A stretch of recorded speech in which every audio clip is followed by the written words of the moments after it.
presentation of Fox Sports. We are Black Horse. We are MC.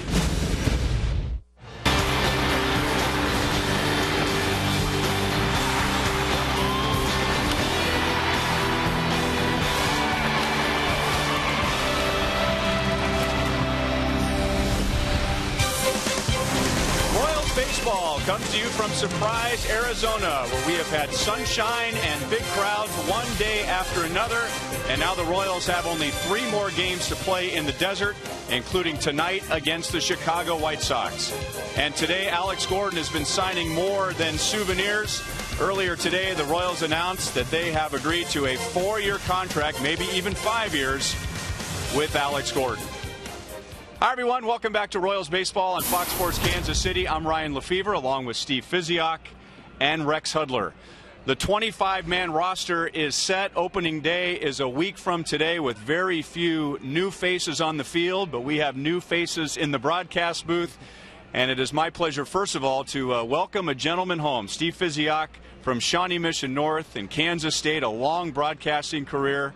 Welcome home, buddy. I am delighted to come back to the ballpark, Kauffman Stadium, where I spent like 20, 30 games every single summer, cheering on the likes of Brett McRae. And now I get to talk about guys like Hosmer and Gordon. And Rex Hudler, you and I were partners 11 years in the broadcast booth out on the West Coast. But you spent 10 years in the minor leagues, 10 years in the major leagues. What's it like for these guys at spring training? First of all, it's outstanding to be here with you guys. I'm thrilled. But as a player and most fans, it's a great time of the year.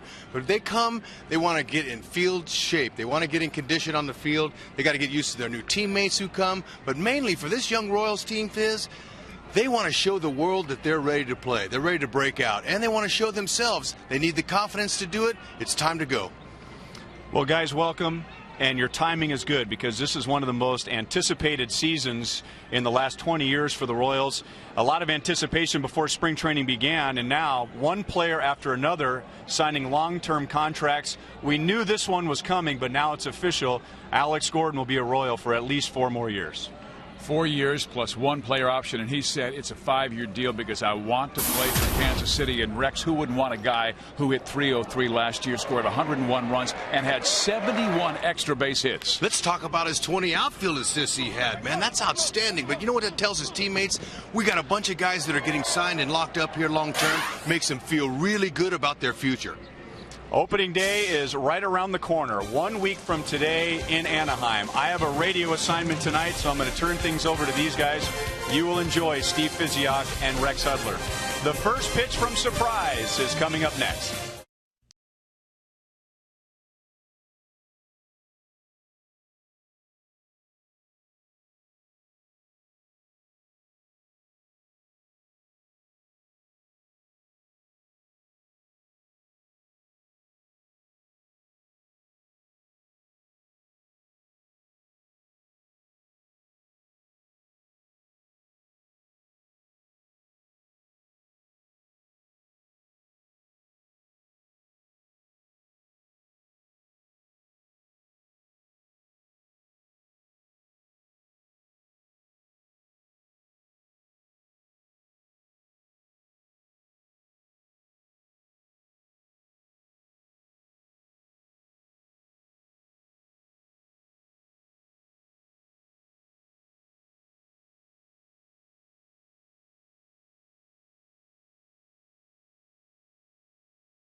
Welcome back to Surprise, Arizona for Royals baseball. Tonight, Kansas City hosts the Chicago White Sox. Robin Ventura enters his first season as the White Sox manager, taking over for Ozzie Guillen, and he will have Eduardo Escobar to lead things off.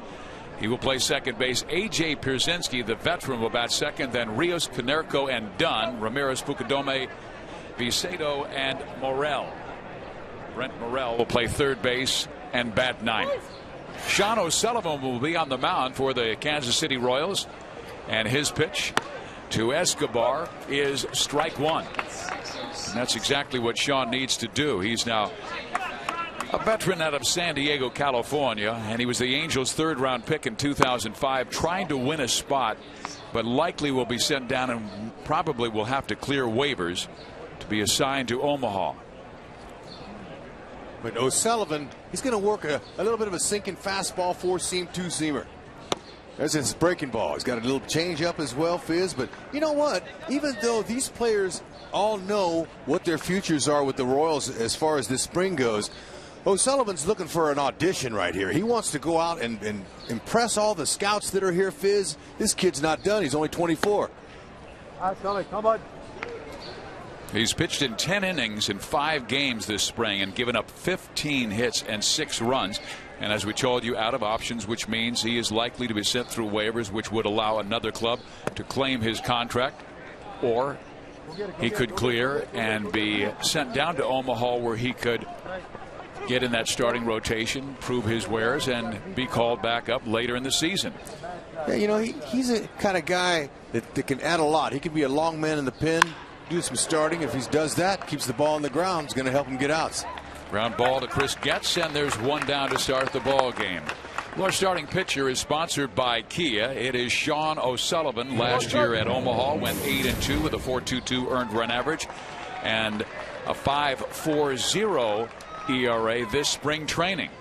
You see the hits against innings pitch, and that's where he would like to come down. He has always been a command pitcher, does not have an overpowering fastball between 88 and 92 miles an hour. He's facing the veteran AT KCA, and this guy is a good hitter. 287 last year with 8 home runs and 48 RBIs, and he's having a wonderful spring with 4 home runs. Cracks that one foul. Well, a guy like AJ hitting in that second spot where Ventura has him, he likes that. And a lot of guys that love the fastball, like he just saw there, he turned that one around, way around. You like that. You're looking for heaters and you're looking to drive him. He's got a slightly open stance, and he's saying throw it in there. Reaches out and punches one to the first baseman, Hosmer, who gives it to O'Sullivan, covering. 2 out. The Royals defense is brought to you by Ford. That's right. Now you look at these outfielders here, then they combined for a lot of outfield assists last year. And look at the corners here. Mike Moustakas, Moose, and Hosmer. Now Brian Pena's going to get a lot of the reps back there until young Perez can come back from that knee injury. But this will be most likely, could be the starting lineup that Ned Yost sends out there opening day against the Angels. That young man is having an outstanding camp, both offensively and defensively. So many scouts have been wowed about his offensive exploits, and they are strong. 4.14 average, 5 home runs, but more importantly, he's running down would-be extra base hits as O'Sullivan comes up and in on Alex Rios. Well, you know, Fizz, he's reminding a lot of people of Amos Otis back in the day, but I'll tell you what, he's got Devon White-like strides. Long strides, gets to a lot of balls in center field, and he's going to be a huge addition to the pitching staff. You know, pitching and defense wins championships, just like Whitey Herzog, my former manager with the St. Louis Cardinals and former Kansas City Royals manager, knows that's how you win, and so does Ned Yost. The pitch is just a little bit low. Sean O'Sullivan with Kansas City last year went 2-6 with a 7.25 earned run average. Good breaking ball, check swing, and he went. And a big strikeout for Sean O'Sullivan to end the first inning. Nice job for Sean and number 1.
Ned Yost likes the look of his young Kansas City Royals, who start tonight's play at 14-13. That's the 9th best mark in the American League, and this offense has been terrific. Alex Gordon will lead things off. Just signed the 4+1 year deal before the game. Lorenzo Cain will bat number 2. Then Hosmer, Butler, Francoeur, Moustakas, Pena, Getz, and Alcides Escobar. The Chicago White Sox starting pitcher is brought to you by Kia. It is 6-foot left-hander Eric Stoltz, who's having a solid spring with a 2.89 earned run average. Well, the first 4 Royals that he will face have flat been on fire this spring, starting with this guy, Alex Gordon. We told you he signed that 4-year contract before the game began. It includes 4 guaranteed years through the 2015 season, then a player option for the 2016 campaign. There's a ground ball up the middle. What a way to celebrate. Keep that batting average going up near that 400 mark. No, congratulations to the Gordon family. I tell you, he's worked really hard, Fizz, and this is a kid, number 2 overall selection. You know, had a lot of comparisons, a lot of pressure on the kid early at third base. You know, being compared with George Brett and all the high expectations. You know, was very nice to the organization. Says, hey, look, I'll do whatever's best for the team. Move to left field, and now you're seeing a bona fide big leaguer, not quite yet in his prime. He's got a lot of nice years left, and Dayton Moore went ahead and guaranteed that Royals fans are going to love to watch this guy play for a long time. Loves having this guy in center field with him. This is Lorenzo Cain, who pops it up foul territory. Canerco over and makes the catch. No advance by Alex Gordon. There's 1 out. But back to Alex Gordon, Rex.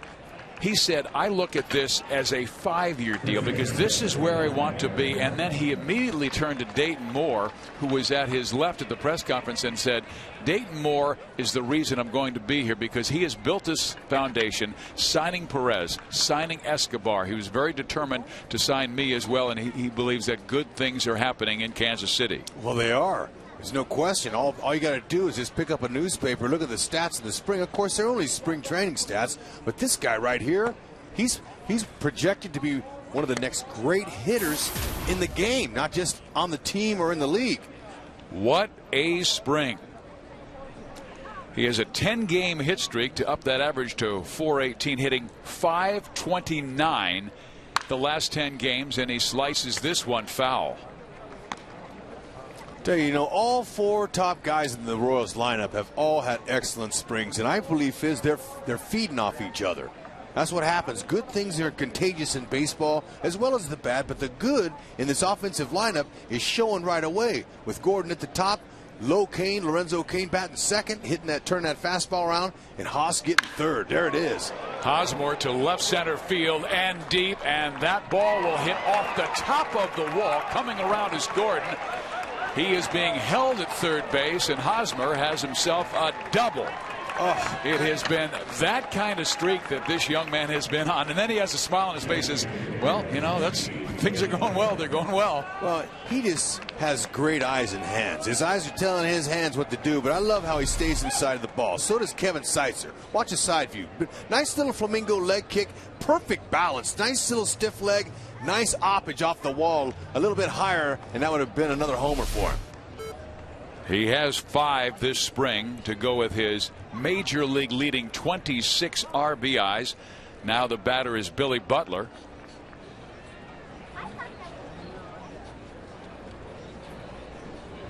Butler hitting .400 this spring. There were some writers who were asking Eric the other day, are you a little worried that you're so hot right now and when the season starts you'll get cold? And he goes, I have a lot more left in my tank. That's right. There's always a running joke when guys that are swinging the bat so well in the spring, save some for the season. But you know what? You're not going to go up to the plate and give a second or third effort. You're always trying to go up there and square the ball up. Now, you don't always have control where it's going to land, but so far for the top 4 guys here, including Billy Butler, they've been raking this spring. Butler, outstanding spring, hitting .400, and this guy might be the best situational hitter on the team. Right. Now, I would be surprised if he's going to pull one, although with 1 out here, Dayton Moore is going to have to you know, he's got such great inside-out swings and his hands stay in the ball. I'll be looking forward to see him shooting something to the right side. Move that runner over, too. The ball gets away from the catcher, Przinsky. Gordon scores easily. Hosmer to third, and KC takes a 1-0 lead.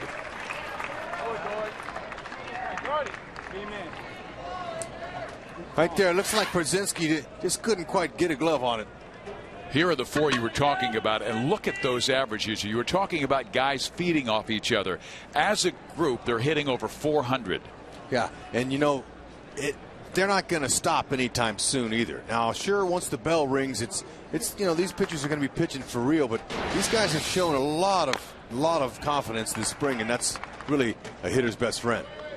Hosmer at third base now with one out, and they're playing the infield back. Corners are a bit halfway, but if Billy can just send the ball up the middle, he can make it a 2-0 KC lead with Francoeur waiting on deck. You might be able to take one of those big trucks that got other players' cars on it and drive it up the middle. There's a strike on the inside corner. Great pitch by Stultz, and Billy Butler strikes out for out number 2. And Rex, what you're talking about, as the games in Arizona come to an end, the big trucks come in and they put all the players' cars on them and drive them back to Kansas City, so when the team gets home, they can just go to the ballpark and drive home like Jeff Francoeur will be doing. And she fouls it off the left side. Let's take a look at that Chicago White Sox defense presented by Ford. All right. There's Alexi Ramirez going to be your shortstop there. You got Rios, he's a veteran in right field, and Kusuke Fukudome's out there. You got Konerko, Przinsky. You know, this is a team the Royals are going to have to deal with this year. The Chicago White Sox last year went 79-83, finished 16 games back of the Detroit Tigers. The Royals went 71-91.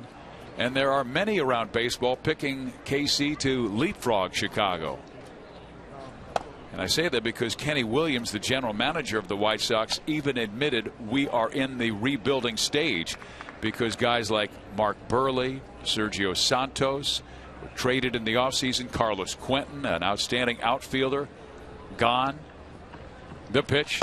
Francoeur takes upstairs. The count moves to 2 strikes. Yeah, but that guy we just saw, manager of the Kansas City Royals, Ned Yost, is hoping that he can get some stability and some consistency out of his 5. Bruce Chen, Luke Hochevar, Sanchez, Mendoza, and Danny Duffy. Big breaking ball misses high and outside. 3-2. Frenchie right here, he's looking for a piece of cheese out over the middle, man. He wants to jump on one. 3-2, he's looking for a fastball. He wants to knock not only the runner in at third, but himself. Get one up. He hit a homer yesterday. Chops it foul, so Stultz and Francoeur will try it again. But he has had a spring where we're seeing his leadership really emerge the last 2-3 seasons, where he is taking control of that clubhouse, and you'll see him walk over to a young athlete, Rex, and say, when the guy's had a bad day, he'll be the guy who put his arm around him and say, you'll get him tomorrow. Don't worry about this 0 for 4. Been there before. And Bruce Chen is doing that on the pitching side. A young pitcher like Danny Duffy, let's say he goes through a struggle. He'll usually talk with Bruce Chen about how you work through the troubles of baseball. Yeah, typically, it's your veteran players that police the clubhouse. And by the looks of this clubhouse being new here, Fizz, this is a young, fresh, beautiful group of guys. Ball 4 to Jeff Francoeur. The Royals will have runners on the corners with 2 outs in the bottom half of the first inning, and the batter will be Mike Moustakas. You know, when you talk about that clubhouse, you walk through there, you see smiles on their faces, you see guys laughing, you know, having a good time there. They're a very loose bunch, although one of the youngest in all of baseball. The fact that they're signing all these guys up, these guys know they're good, and they know that they're going to try to do everything they can to put W's on the board this year. And Ned Yost, he's looking for wins. He's not looking to develop this year. He wants to compete and contend. Speaking of young, Mike Moustakas, just 23 years old, will make his first big league roster coming out of spring training. Last year he was in the minor leagues. He's been an outstanding player in the minor leagues for the Royals the last few seasons after being drafted in the first round. Off-speed pitch he's way out in front of. 1-1. And he had a great final month and a half last year with 4 home runs, hitting .379. But he always has been one of those guys, if you check out his minor league past, who was slow at the beginning but wowed him in the second half. And here he swings and lifts it in the air. Shallow center field.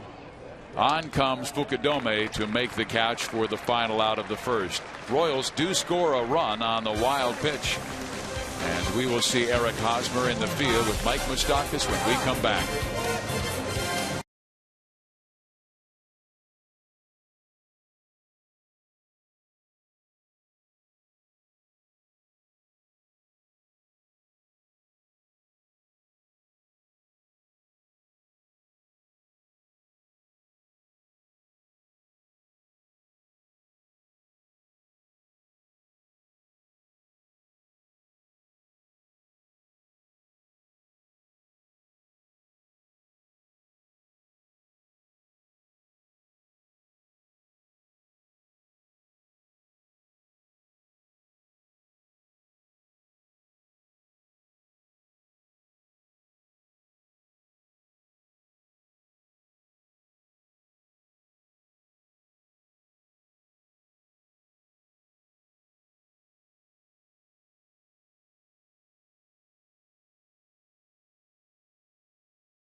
Is having fun at spring training. This is Steve Physiok with Rick Sadler with you in Surprise, Arizona. We bring in the third member of our broadcast team, Joel Goldberg. Joel, what do you have for us? Well, Steve, it's been an exciting spring training for the Royals. You guys mentioned already the contract extension of Alex Gordon. That's the third contract extension that has been issued out by Dayton Moore. Earlier in camp, Alcides Escobar signing a long-term deal as Dayton trying to lock up the future. So Escobar under contract now. Same thing for fellow Venezuelan Salvador Perez. There's been a lot of buzz here in the dugout just about Gordon's deal, and a lot of buzz, guys, just about being on TV tonight. Billy Butler actually offered to do the rest of the game play-by-play. I told him we'll let him DH. We'll leave that alone. Let Steve take care of that. Alcides Escobar said, "You guys on TV tonight?" Yes. And I said, "You going to break out that Gold Glove type of defense?" Just the good stuff tonight. I'll save the real stuff for the season. And here's an interesting one. New catcher Humberto Quintero put a piece of tape up on the wall. And a couple of candies there, as you see Mike Moustakas with the nice play at third. A couple of candies or cough drops up there on the wall.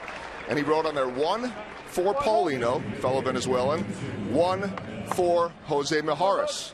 I said, "What's up with that?" He turned to me and he said, "Bad breath." Guys, back upstairs to you. Well, that's just not fair, but that is a major league clubhouse. You mentioned Salvi Perez, and that has been a major story because that is one of the outstanding young catchers in the game. Injured his knee earlier in camp, out for 12 to 14 weeks, and he will be missed, Rex. No question. You know, Steve, I really got a chance to see these guys the first week of March. And when I saw him for the first time, I was impressed with the way he stayed inside the ball. I didn't get a chance to watch him because they weren't playing games yet, but I watched him take batting practice, and that kid's got a bright future. Now, take nothing away from Brian Pena, who we're looking at right here. This kid's going to get a lot of reps along with Humberto, and it should be an interesting time, and it's an opportunity for one of these two guys to step up and make it tough. And especially make it attractive for another team that might want them, because they know that Perez is going to be the guy there. Well, here's a big lumberjack at the plate, Adam Dunn, and he swings at an off-speed pitch thrown by Sean O'Sullivan. It does a big swing and a miss. And Paul Bunyan wants to have a bounce back year. I mean, he only hit 159 last year. He has had a good spring, 4 home runs, 13 driven in, and he pulls that one in the hole. But look at Chris Getz. He's playing him in that rover position. If it was a softball game, that's where the rover would be. Hey fans, the Major League Baseball All-Star Game is coming to Kansas City in July. Make sure you are in attendance for this once-in-a-lifetime opportunity to see the Stars play on the big stage. The best way to have priority is by purchasing either a Royals half or full season ticket plan today. Go to Royals.com/2012 for more details. Are you kidding me? The All-Star Game's coming to the K. That's going to be outstanding, Fizz. The whole world's going to shut down and come to Missouri. It's beautiful. I went to the first one in '73. You were there? I was sitting behind the National League dugout waiting for Willie Mays to come out. Bobby Bonds hit a huge home run and was the MVP that game. Here's a fly ball struck towards left field and deep but foul territory, and Alex Gordon is there to run it down. The guy who signed the 4-year deal, won a Gold Glove last year, hit over 300. We shall see Alex Gordon hitting fourth when we come back.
Here in Surprise, Arizona, the Royals with a 1-0 lead over the Chicago White Sox. We head to the bottom of the second inning of play, and the bottom of the order will lead things off. It will be Brian Pena hitting 7th, then Chris Getz, then Alcides Escobar.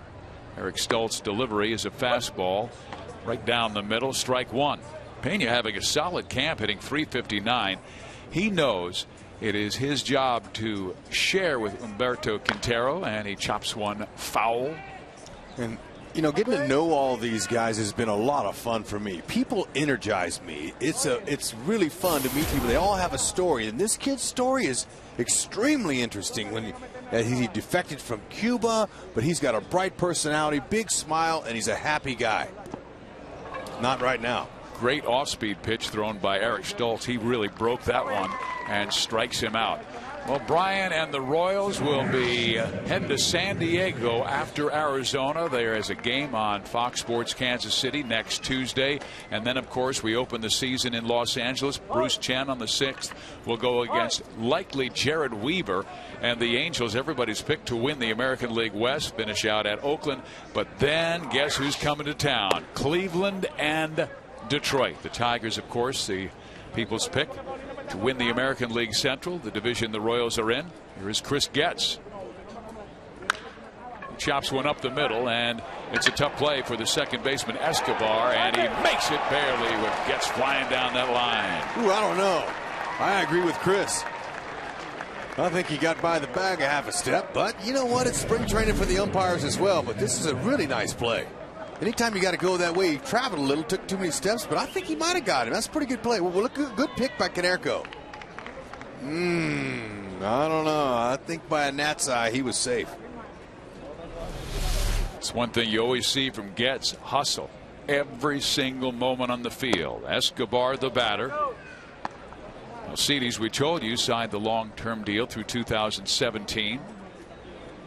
The Royals with some options on that deal. Foul back with the fastball. So the second baseman for the White Sox that made that play, Eduardo Escobar, he's going to be their utility guy. Their second baseman is going to be Gordon Beckham. But that was one heck of a play. And talking with Ventura before the game, he was really happy with this kid. Said he could play all the infield spots for him.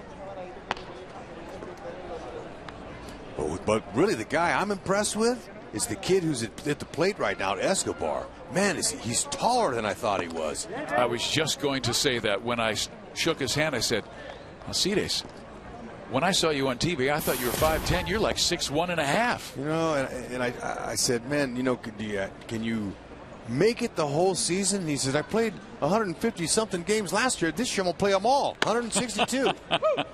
You like that enthusiasm? And I love I love that. That's what you get from young players, the willingness to play every day. They have good attitudes. I'll tell you, this is a great team to manage if you're Ned Yost. Escobar lines a single up the middle. He keeps that batting average over 300, and we will see Alex Gordon in this inning as he walks to home plate. You know, the other thing that's impressive about Escobar offensively is the sacrifice bunts. He had 21 last year, and I tell you, in that number 9 spot, to be able to move a runner late for the top of the order to turn it over, that's impressive and very important. You got to score runs in the league to knock off those Tigers. Here is Alex, former Golden Spikes winner, first round draft choice of the Royals back in 2005. This is a guy you never worry about his work ethic. As Ryan Lefebvre told me, sometimes you worry about him working too much.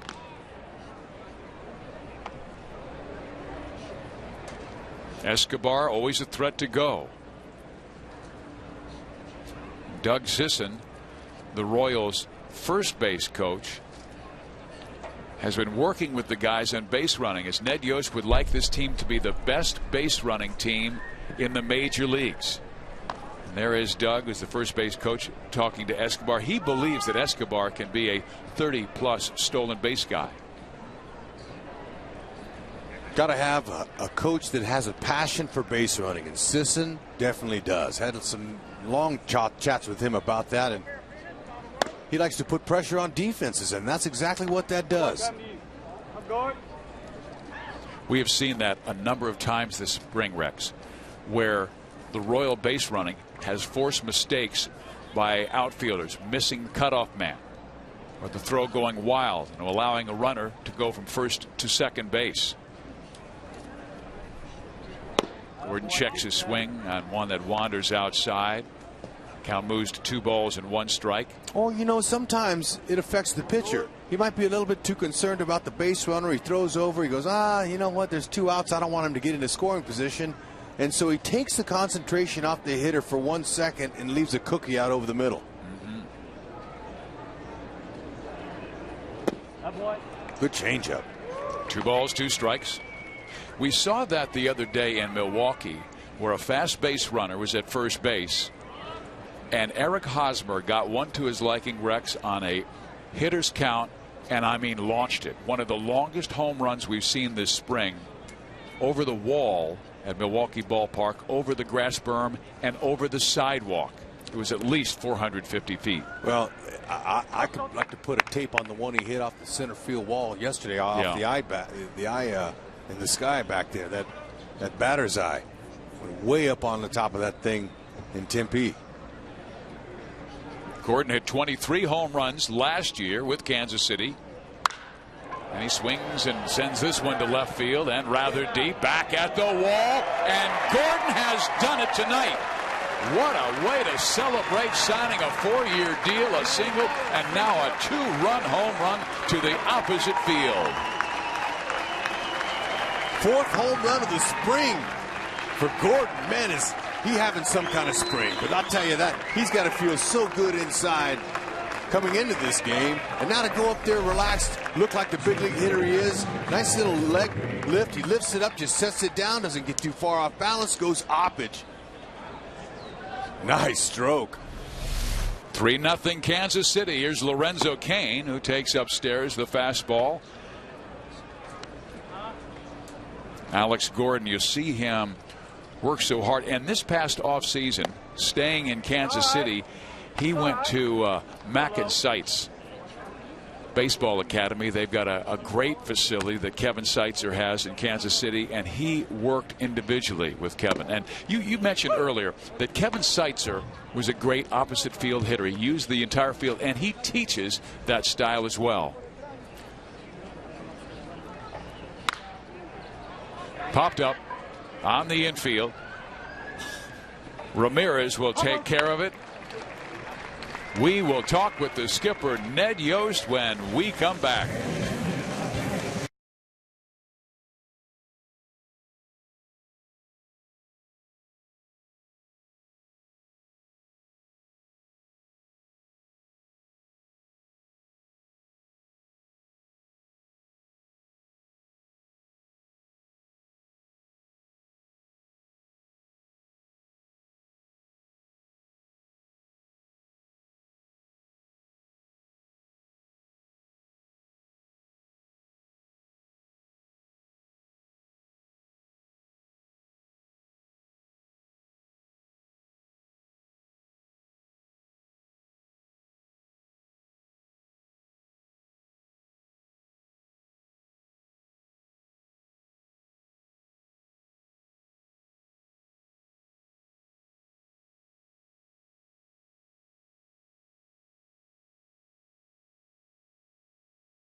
In the Arizona desert, spring training 2012.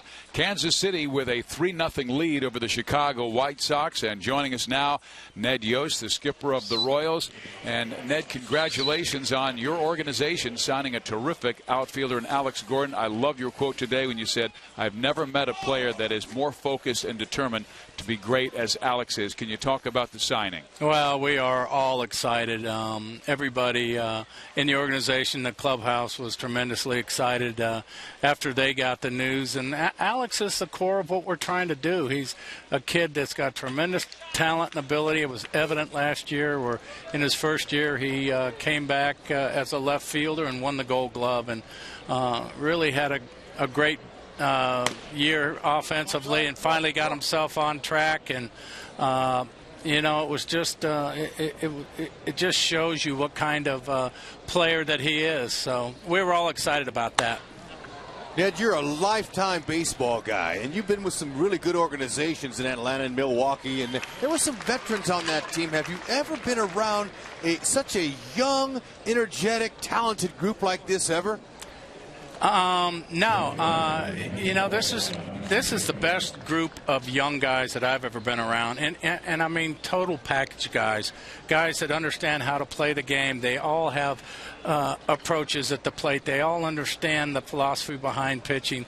They're all pretty advanced in terms of playing defense. They all understand the art of base running, and they all have tremendous makeup. So it's a very fun group of guys to be around every every day because they really, really enjoy being around each other. And you come in the locker room, and I know our fans have heard it a lot, but there's a real energy inside that clubhouse of excitement, and that comes from the youth, but it also comes from the veteran players that we have that are leading and guiding these young guys. So they all have a heart for winning, and they all are very, very hungry to bring a championship to Kansas City. Every single spring training has its challenges, and you certainly have losing Soria and losing Salvi Perez. Can you talk about Perez and where he is right now and when he'll start his therapy to come back, because he is such a hard worker? Yeah, well, right now he's in the clubhouse. He is sitting in there doing his therapy. He's a kid that is not going to be able to do much weight bearing for the next 2 or 3 weeks on his knee, but the trainers are doing their rehab work on him very, very light every single day. And, he gets in here when everybody gets here and works with the trainers for, a couple hours a day, just making sure that he's maintaining his strength and getting that knee back, because he is a special, special player. I've been in this game a long time, been in the big league level since 1991, and I've never come across a young kid that has his ability and his talent to not only catch, throw, call a game.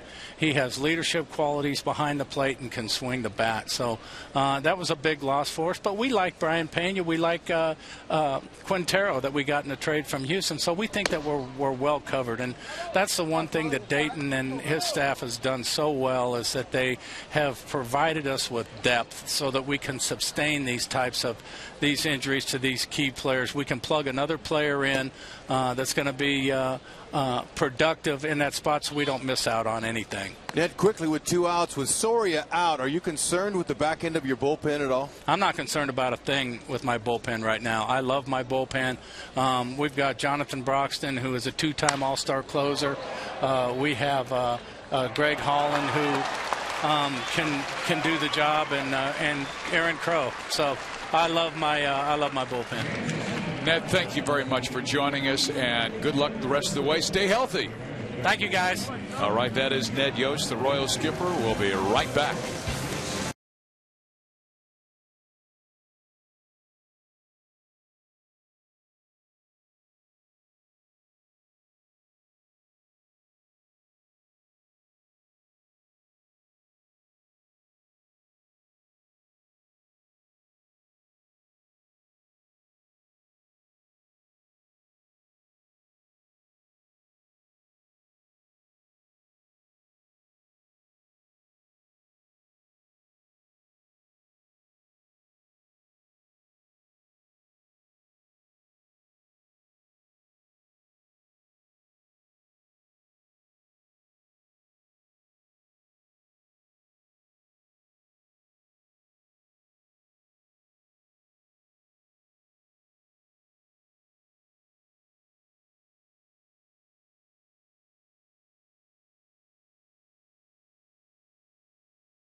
Eric Hosmer, the batter. Eric Stoltz delivers, and there is a chopper right back to the mound.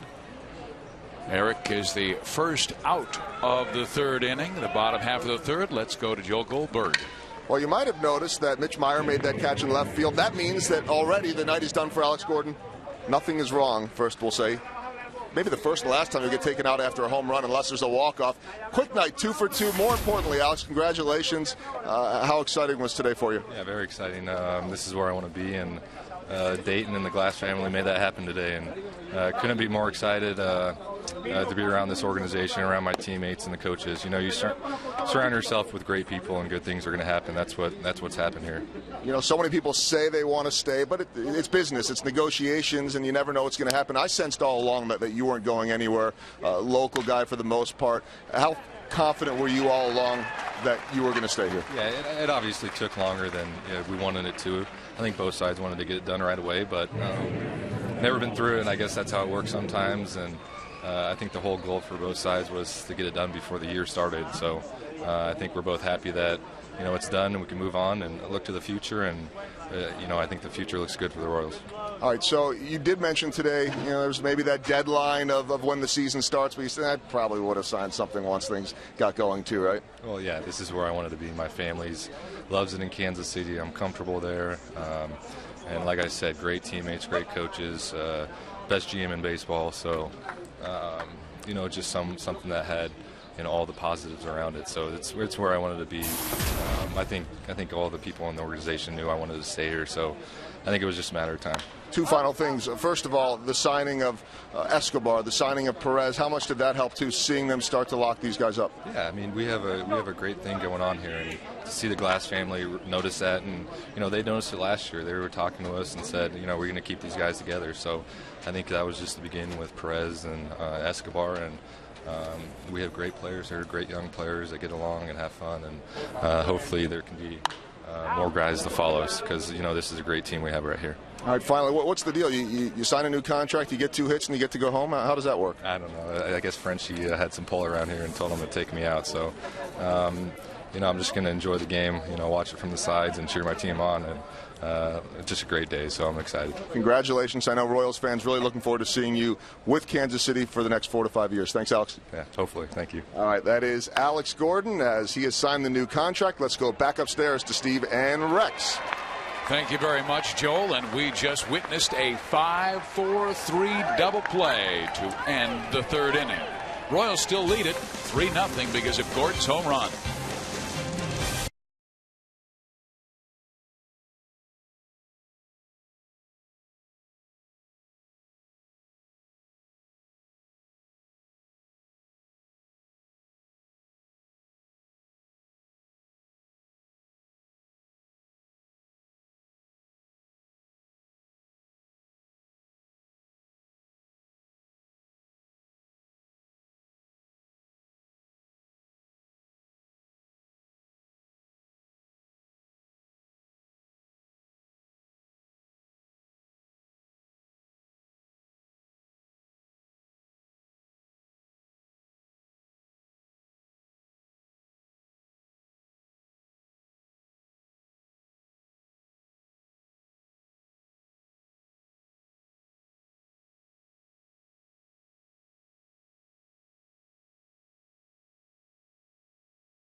Sean O'Sullivan goes to work. He has retired 9 straight Chicago White Sox, and now he starts the 4th inning with a good breaking ball on the outside corner.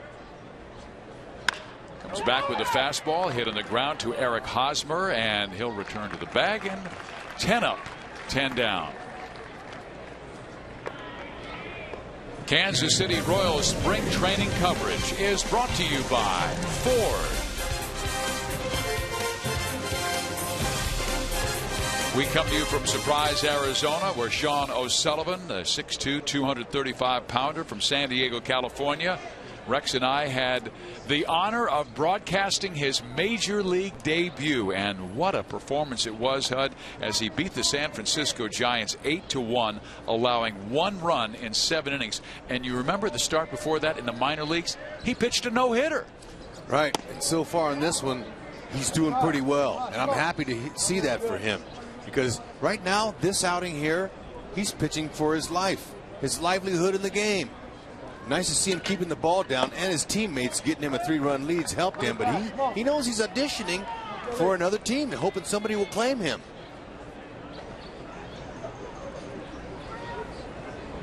(8-2) with Omaha last year. Won 2 games with the big league club, but lost 6 times. Once again, he is a control pitcher. Sinker slider guy with a good off-speed pitch that he has shown tonight, but his velocity will range between 88 and 92 miles an hour with the heater. And he comes back with a breaking ball, which is struck on the ground to the second baseman, Chris Getz, who is playing in shallow right field, and Getz throws out A.J. Pierzynski for out number 2. Well, if you talk about auditions, this is a pretty good one, and there are plenty of scouts in the stands watching Sean O'Sullivan. No question, and at the end of spring like this, there might be a few 4th and 5th starters around the league that may be hurting or could be in trouble, and they're saying we could insert this guy in there. So being out of options provides you a luxury of when they put him on waivers, somebody can claim him. Sean won the ERA title at Rookie Level Pioneer League years ago, 2.14, and then also won the Midwest League ERA title. So he has quality. I know Ned Yost has a couple other arms lined up to throw in this game this evening, so he probably won't let Sean O'Sullivan continue his masterful work here much longer. There's a ground ball hit on the ground to Escobar. Long throw, got him. Inning over. 4 perfect innings for Sean O'Sullivan. Royals lead it 3-0.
Welcome back. Ned Yost's Royals leading 3-0 here in Surprise. Joel Goldberg back in the dugout, and that was I thought you were getting a little shaving cream pie there. That was Jose Majares, and now you're going to get hammered with sunflower seeds. The guy that usually is playing the jokes, Bruce Chen, now has a bunch of guys that are going to give you a hard time. I know, they're my teammates. We have fun and everything, but they're going to get it. As soon as we get done with this interview, they're going to get it. It's going to come from you, not from me.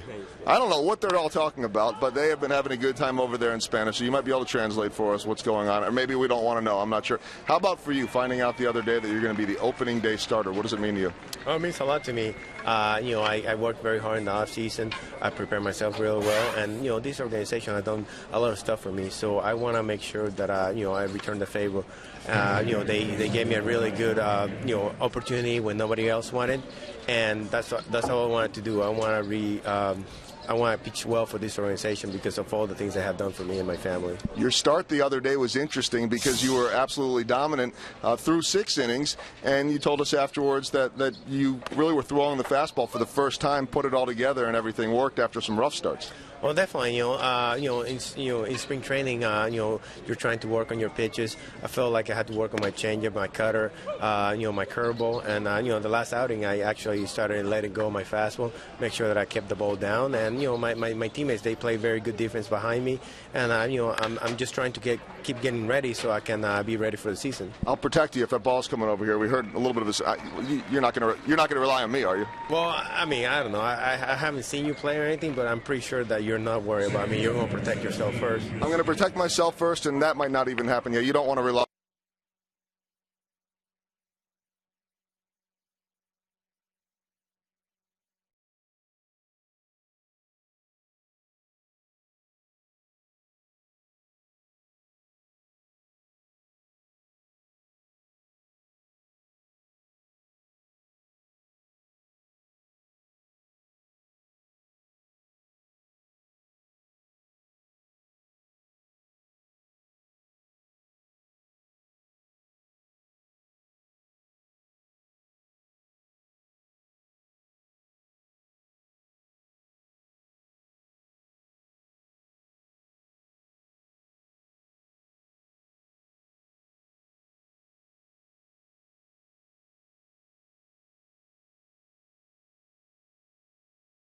On his every 5 days, that's the day he's serious, and he'll have to be when he faces the Angels here on opening day.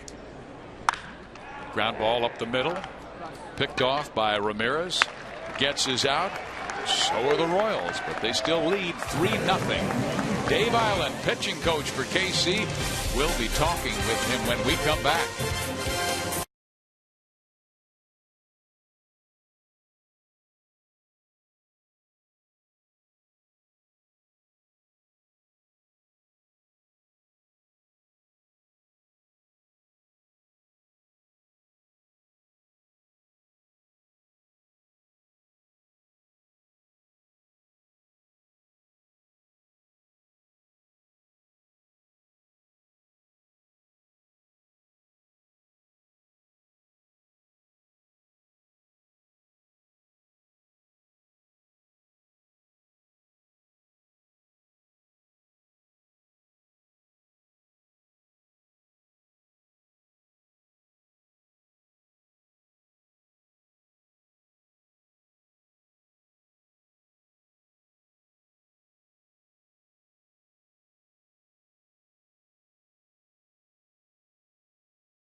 Three 0 Kansas City.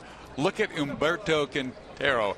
He is imitating Felipe Paulino, who is cracking up in the dugout. Joe Goldberg, they're having a lot of fun down there. Well, the interesting thing is Humberto Quintero and Felipe Paulino are great friends, both from Venezuela, both teammates formerly in Houston. They live down the block from each other. They work out together. That was an imitation of Paulino on the mound, and then he does a big yawn that is an imitation of Jose Mijares. And I think he's done it. He's just cracking up right now. I think he's done it about 50 times, and he continues to do it. So this is a guy that's been with the team about, a week and a half, 2 weeks.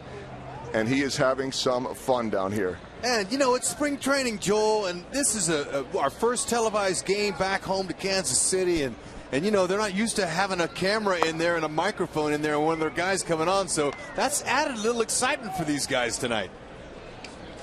And, Joel, I've got to tell you, Rex did play a lot of professional baseball, but a lot of the time he was on the bench, and he has so many splinters in his backside that you can't take Rex too close to a barbecue or he could catch on fire. That's right.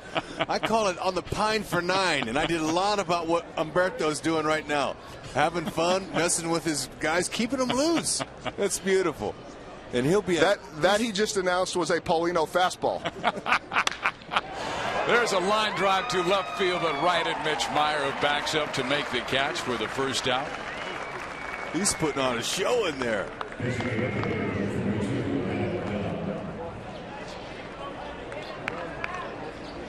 If you've just joined us, we come to you from Surprise Stadium in Surprise, Arizona, home to the Kansas City Royals, who lead the Chicago White Sox 3-0. Alex Gordon has been the star of the game. He has scored a run and also hit a 2-run home run. But prior to that, his sweet day was a 4-year contract, 4 + 1 year player option signed by Alex Gordon earlier this afternoon. Sean O'Sullivan, meantime, has had a fantastic game as he has faced 13 batters, retired all 13. A breaking ball stays upstairs to Adam Dunn. Well, he'll want to keep her down on this guy here. This guy, he's a big left-handed slugger. Foul back, 1-2. Okay, curveball, fastball. See if they can keep something down. Maybe make him chase a little bit. How about a curveball in the dirt here? But look at those numbers on O'Sullivan. There aren't any numbers, and that's a beautiful thing if you're a pitcher. Tries to test Dunn up in the strike zone, overthrew that fastball at 91 miles an hour, but located it well. Dunn has been known to chase the high heat. Comes back and blows one right by him at 91, strikes him out. Wow. O'Sullivan going to that gas tank and pulling out a little petrol there. That was a nice pitch there. He just went ahead and blew it by him. Nice little movement, too. He had a little hair on that pitch. You see, got it by the big lumbering Dunn. And you know what's been impressive about Dunn, looking at Dunn's numbers? You know, he'll strike out 100, 250 times, whatever. That's only his 8th strikeout this spring. That's pretty good for Dunn. Wow. Fastball in to Alexi Ramirez, 30 years old, out of Cuba. Chicago has admitted they are in a rebuilding stage. Robin Ventura is the new skipper for Ozzie Guillen. Their rotation should be Danks, Peavy, Floyd, Umber, and Sale. The 1-1, a little bit low, and that was the changeup. And there is Robin, who was an outstanding hitter both at Oklahoma State and for the White Sox. We got Alex Gordon was a Golden Spikes, and so was that guy. And Robin has some Royal connections. He lives in the same area as Danny Duffy and knows Danny's parents pretty well.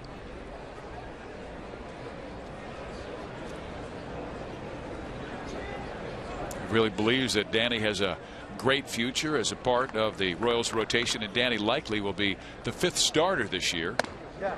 Fastball up and in, and that is the first base runner of the ball game. It comes with 2 outs. Ramirez walks.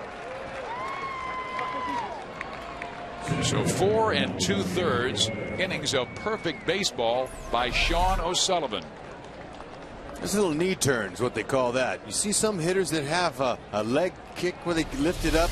They call that a flamingo kick. They have guys that toe tap. That means toe. Everything's for timing as a hitter. And Alexi had a little knee turn in. It's a little knee turn, they call that.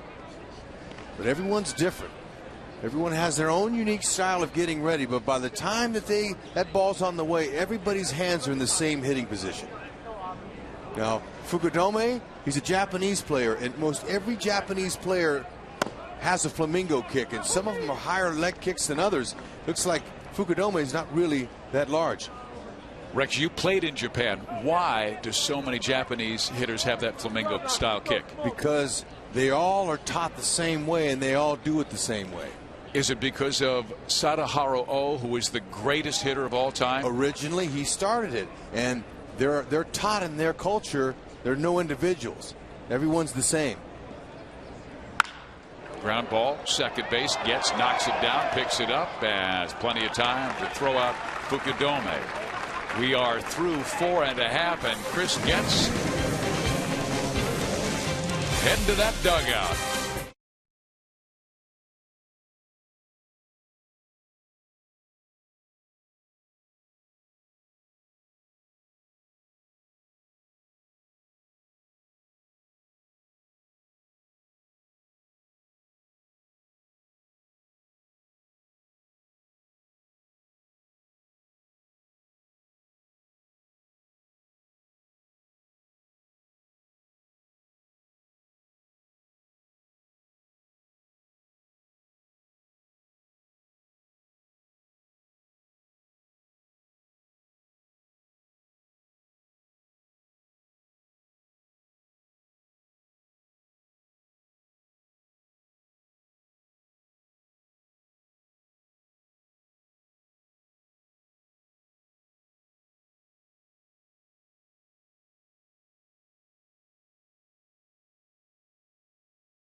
Chicago has a new pitcher trailing 3-0. It will be Brian Bruni, a 6'2" right-hander out of Astoria, Oregon.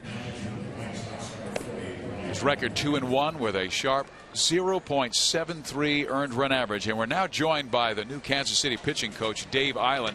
And Dave, I wanted to ask you a general question about pitching, but Sean O'Sullivan is throwing so well. I first got to ask you about how well the right-hander's doing, who's starting for you tonight. Well, he did very well. That was his last inning. He's out. We're going to take him to 60, 65 pitches. He finished with 61, and so that's going to be it for him tonight. But he was good. You know, he mixed his pitches well, kept the ball down for the most part, and threw just inside enough to keep the hitters uncomfortable. So it was a good night for him. Dave, you've been around a long time as a great pitching coach, and you've enjoyed your time as a pitcher yourself. Coming over with the Kansas City Royals, what has impressed you the most about their starting pitching and their bullpen?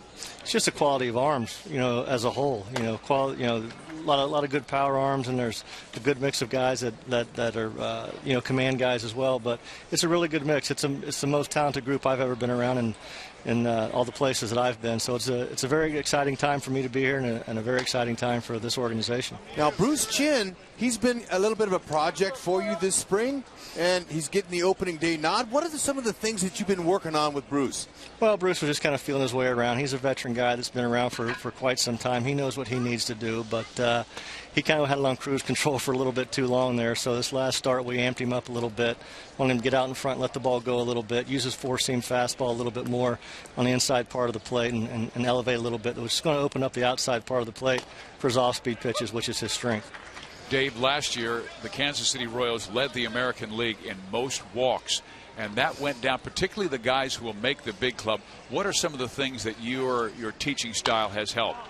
Well, I don't know if it's helped or not. That remains to be seen. But, you know, we don't talk about the guys they walked last year. We just talk about throwing quality strikes. Strike one, getting ahead in the count, and pitching in favorable counts. And if you can do that, especially with the talent that these guys have, we're going to have success. So we're talking about positive things. We're talking about quality strikes down in the zone, working ahead in the count. And if you can do that, you know, you're going to have success.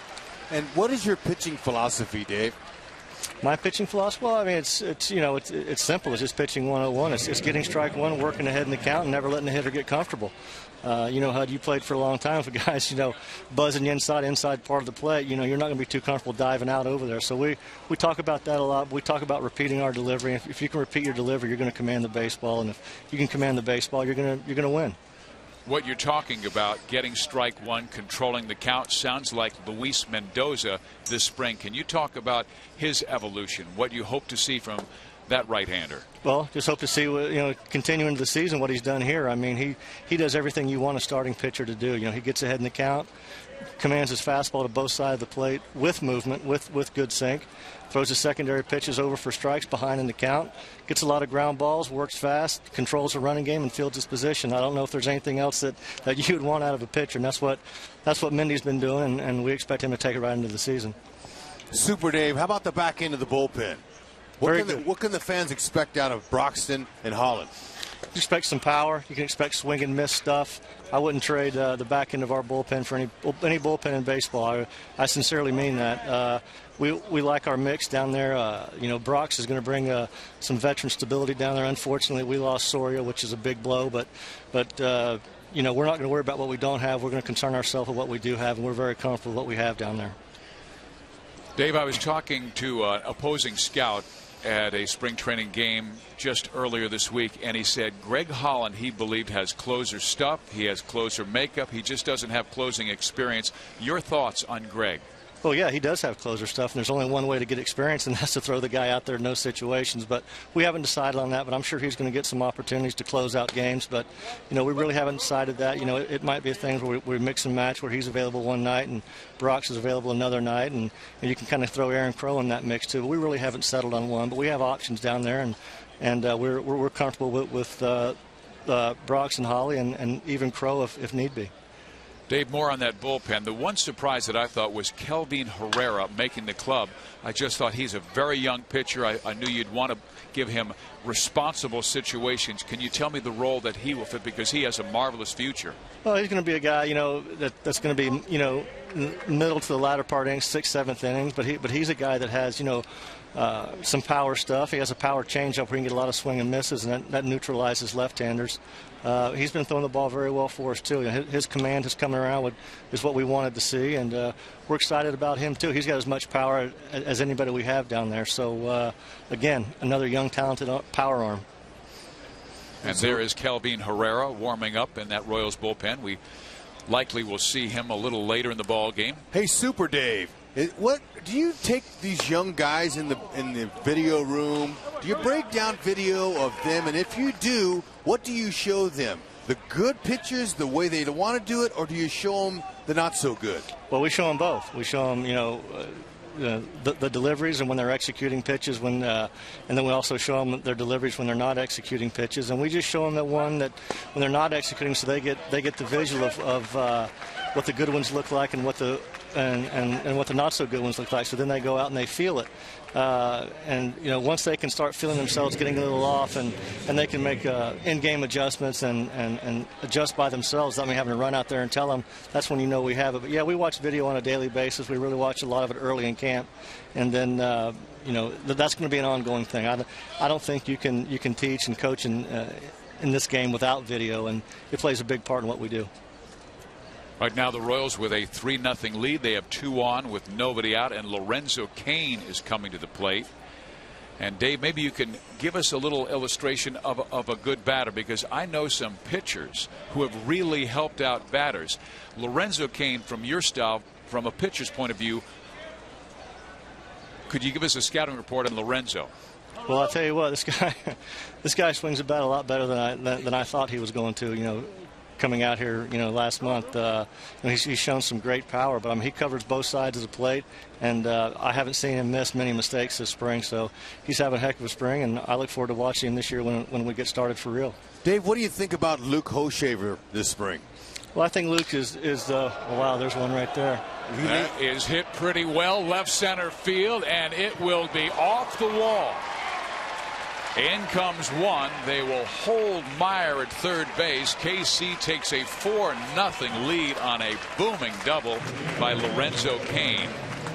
And Dave, that's what you're talking about, his plate coverage and his power. Yeah, I mean he's another impressive young player here for us. So what can you say other than he's been phenomenal this spring. Keep scoring those runs for your pitching staff. That's what you'll say. I know that. Absolutely. Hey, tell us about Hochevar. How's he look? Well, he looks great. He's right where he needs to be. He's ready to open the season. I think Luke is ready to take that next step from being a good major league pitcher to one of the elite.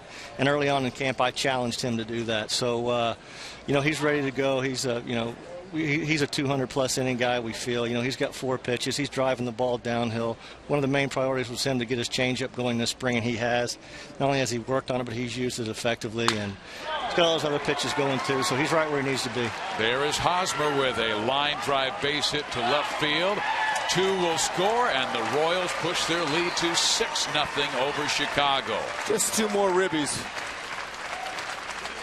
Dave, you came over here, you knew that there was a lot of really good arms in this bullpen and on the starting staff. Who has impressed you the most? Oh, gosh. Well, of course, Mendoza kind of jumps out at you because he's kind of come out of nowhere. A guy that's been around a little while, bounced around the minor leagues, and, I know Texas gave up on him a couple of years ago, and he came over here, and I know our AAA pitching coach, Doug Henry, did a phenomenal job with him, straightening out his delivery a little bit and getting him back on track. And he's kind of jumped out at me. Danny Duffy, for me, has got some of the best stuff I've seen in my years around this league the last 5 years. So I think he's a star in the making. There's going to be some speed bumps along the way with him as far as his command, but as far as raw stuff and arm strength, he's as good as it gets. We are visiting with the Royals' new pitching coach, Dave Island, and the Royals the last 3 years have been ranked the #1 minor league organization in baseball. And Dave, do you have an opportunity to work with some of the young guys who Royal fans have not seen yet, like the Jake Odorizzi's or the Mike Montgomerys? Can you tell us about their stuff and their future? Again, you're throwing some names out there, some very, very impressive young arms. The Odorizzi's, Montgomerys, Dwyers, Smiths. And I know I'm going to miss somebody because there's so many of them. But the scouting department, has done a tremendous job, obviously, in drafting these players. The player development department has picked it up from there, and they're developing these guys, and they're knocking on the door to the big league. So again, it's an exciting time for this organization, and I couldn't be happier to be a part of it. 6 left-handers and 6 right-handers balance out your staff so far. Dave, that's a pretty good balance. How are you going to find time for all those guys? A lot of mix and matches for Ned? Oh yeah, well, over 162 games, you'll find plenty of time for all of them. But it's, it is a good mix. We like it, and how we feel about our left-handers down, not only in the rotation, obviously, but down there in the bullpen with Collins, mostly Collins, and even Maharis to a certain extent. They got pitches to neutralize right-handers and get right-handers out, but. It's a great mix. You throw Anthony Tieford in there, who has the ability has a lot of pitchability, has the ability to get righties and lefties out as well. So, like I said, we couldn't be more comfortable going into the season than we are right now. Dave, one final question, and then we'll let you go. It's about Jonathan Sanchez. He was acquired from Melky Cabrera, terrific player last year. Jonathan, early in camp, was getting his arm strength back, but the last 3 starts, including a minor league start, really looked sharp. As Billy Butler really looked sharp with a gapper to right center field, and Hosmer off to the races. He will score easily. Kansas City goes in front 7-0. Wow. And Dave, you're seeing a lot of offense right now, but if we could get your thoughts on Jonathan Sanchez, the way he is throwing now, and his ability to get a lot of swings and misses. Absolutely. I mean, the ball comes out of his hand very, very nice. I mean, it's a beautiful thing to watch where the ball comes out of his hand. But we just want to get him down in the zone. He's a guy that typically pitches up in the zone, but we're trying to get him down in the zone more consistently, and then go up in the zone on command when he needs to go up there. But his breaking ball is getting sharper. He has a split that he feels comfortable throwing it at any time. 3-2, 3-1, runners on third base. It doesn't matter. And he started slowly but surely trying to get his arm strength back. And he's another veteran guy that knows what he needs to do. And he had a real good outing in a minor league game yesterday. So we're feeling really good about him going into next weekend as well. Dave, thank you very much for all the time you've given us, and please keep those guys healthy. Absolutely. Thanks for having me. Super Dave. That is Dave Island, and he's got a big smile on his face because Dave and Rex Hudler came up together in the Yankee organization. Yeah, now he's not quite as old as I am, but you know, once a Yankee, most of the time, always a Yankee. Unless, of course, you're a Royal. Well, who can't stand those Yankees. No. Man, I grew up in the 70s when the Yanks were knocking off KC and postseason, and you go, we've got to get to them. And finally, Brett and the guys knocked him out. I got to tell you, though, Willie Randolph, he was in the second base spot ahead of me, and when I was up there, he told me, be careful for those Kansas City Royals. There's two guys on that team that'll end your career. They'll break your legs like pencils. And I went, really? Who's that? That's Hal McRae and George Brett. Be careful, young man. If you're ever out there and they're on first base, you better know they're there. They are going to break up a double play. That's how Ned's got this young team playing. This team's running the bases hard. They're playing hard. Mike Moustakas, the batter. He is 0 for 2 with a pop-up and fly-out.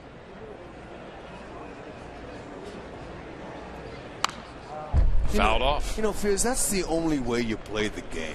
You know, you don't get a long time in your career to play it. Some guys play longer than others. But there's one thing, and Ned Yost can tell you, that if you go hard, pedal to the metal, and you respect the game of baseball, it will respect you. You'll get love back, and people will remember you for how you played. And that's a big compliment.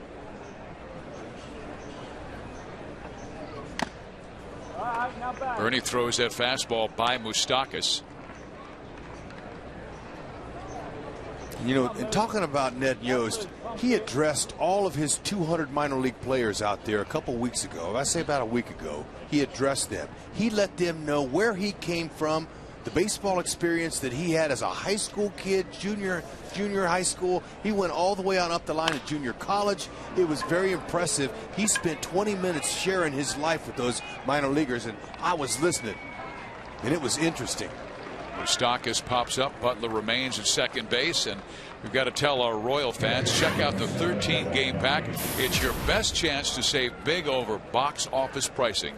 Catch some Royals baseball this summer with your friends, family, or co-workers. Plans start as low as $75, and as an added bonus, all 13-game packs include a complimentary Major League Baseball All-Star Fan Fest ticket for each seat purchased. Go to Royals.com/13 or call 1-800-6-ROYALS to order your 13-game pack today. Speaking of 13, April 13th, Friday the 13th is the home opener against the Cleveland Indians. And right now, Luke Hochevar, who Dave Eiland was talking about, is slated to start that home opener. It is our time. And that 13-game package includes that Fan Fest. That's a lot of fun. There was the All-Star game out in Los Angeles in 2010, and it was fun to be a part of that whole thing. I took my kids because we lived out there, and because I wanted them to have a memory of going to an All-Star game just like you did back at the Kansas City Royals' first All-Star game. So, folks, look, what an honor it is to have that game come to your town and especially to the K. Kansas City. It's going to be rocking this summer. Jump on that 13-game package. Brian Pena takes a fastball just below the letters for a strike. Not sure if he agreed with that. Brian Pena, he is the guy penciled in along with Quintero to take over for Salvi Perez, and what a delightful heart. He told me the other day, he said, I am just there until he comes back. I know how good Perez is going to be, and I want to help him get there. Terrific teammate. Fly ball struck towards the line, taken down him. And Chicago will head to the dugout, trailing Kansas City 7-0.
Royals up 7-0 over the White Sox as Sean O'Sullivan's night ends, so we can now say with a no-hitter, at least up until this point. Kelvin Herrera is the new pitcher and one of the new members of the rotation. Maybe not new, but new for the first time, at least to open the season.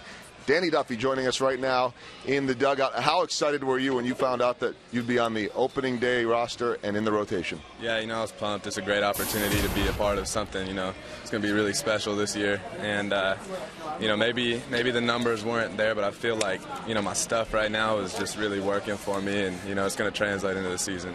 Dave Island was just telling our guys upstairs and our audience that you've got some of the best raw stuff that he has ever seen. We saw you earlier in camp just dominate the Cincinnati Reds, guys like Joey Votto and Scott Rowland. What have you learned here in spring? I've just learned that I need to be more consistent, in my delivery. I don't feel like, really with my pitches I've been inconsistent, my location and all that.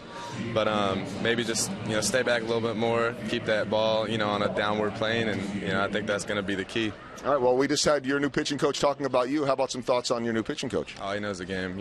I've been sitting out there, for the last 5 innings every time we're on the mound, and the way he just kind of pieces apart the game is pretty incredible. He knows a lot about it, and it's going to be really cool to work with them for years to come. I've noticed one thing about you here, and I've known you probably 4 years or so, since you were 19 years old, and you were the rookie last year, kind of kept your mouth shut.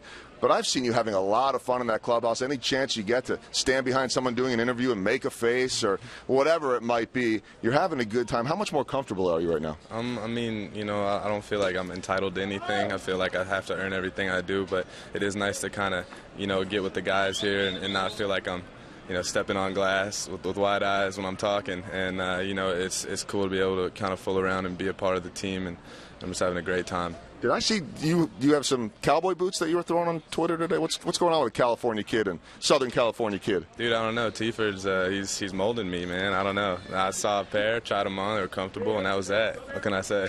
All right, last thing, you mentioned this on Twitter, so I want to read it. Just before the game, you wrote on Twitter, "Congrats to my dude Gordo. 5 years of pitching, knowing that I've got Alex Gordon in the outfield. Great feeling." Now, don't laugh about the dude part. That's your lingo. You're from California, but tell me about the Alex Gordon move. I think it's great. He deserves everything he gets. Really hard worker, one of the hardest workers I've ever seen. And, I really look up to the guy, and it's just really cool to know that he's going to be behind me in the outfield every time I'm pitching. It's just awesome how much hard work pays off, and you just saw it today, Well, congratulations on making the opening day roster, the rotation. I'd ask you about the Lakers, but the guys upstairs in the booth aren't Lakers fans, so we'll have to save that for another day. Yeah, we'll have to work on that for sure. All right, thanks, Danny. All right, thank you. All right, that is Danny Duffy. And, guys, I can tell you when he gets his first start in Oakland, not too far from his hometown of Lompoc, California. I think all of Lompoc will be there. They were there in the past. They'll show up again in Oakland to watch Danny pitch. Guys? Joel, you can tell Danny that I am still a Kansas City Omaha Kings fan with Tiny Archibald. There is a shot to the gap, and Kelvin Herrera will give up a two-base hit. We'll lead things off by Diane Vicato. That Duffy kid, I like him. He used a couple words that were pretty interesting. He said he didn't feel entitled. That's a word that a lot of these young players believe that goes with them, that they're entitled a job. You got to work your way. He used the word work, and he referred to Alex Gordon. That's exactly what it takes in this job in baseball. Now, it took me 10 years to break north with a team. This kid, he's going good, but by the time I broke north and when I got there, I was fortunate enough to stick for the next 10. But I'll tell you, this kid's fresh. I like him. I can't wait to watch his arm. I've seen him throw on the side, and I've been watching him a little bit this spring. Kid Duffy's going to be a really solid left-hander. Well, you only had 6 years in Class A ball, and I think he only had one. Did you see his numbers in the minor leagues? Rex, Danny Duffy struck out 407 batters in only 305 innings. Pretty impressive. They tell me he's got a live arm. When I first saw Danny pitch, I said, he reminds me of a left-hander for the Texas Rangers, young Derek Holland. When Derek Holland came up, he would get 0-2, and then he'd start fiddling around. And then he'd lose the batter. It'd be 3-2, and then he'd walk the guy, and then he wouldn't be able to finish off an inning. Well, perhaps Danny Duffy went through that last year when he went 4-8 with a 5.64 earned run average in 20 starts, but man, does he have the stuff. And he is watching Kelvin Herrera, who is a new addition, it looks like, to the bullpen. He's got a nice fastball, occasional curve, and a nice changeup he'll use. Ground ball hit to left field. That's a base hit. Cato will stop at third base. Runners on the corners. See, they got a big O'Sullivan out of there. They got a guy that was really dealing out, and then they get a new fresh arm, and they're like, okay, we're going to get this guy. It looks like Kelvin is just getting that ball up. When he is really good, it's around the knees. He has a tremendous changeup with late sink, maybe the best in the Royals minor league system. Everything that sets that up, and Dave will tell you, is the fastball. You've got to be able to set up your off-speed pitches and get that fastball over. Hit it over and not in the middle like it was the last two hitters. White Sox are looking for something early. Good fastball on the outside corner at 98 miles an hour. That's the first good fastball out of the two batters that he's faced we've seen. That was awesome right there. Wow. Eduardo Escobar, the batter, and he swings and sends one off the pitcher right to Hosmer, who comes home and throws it wildly to the backstop, allowing a run to score. So that's not like Eric Hosmer.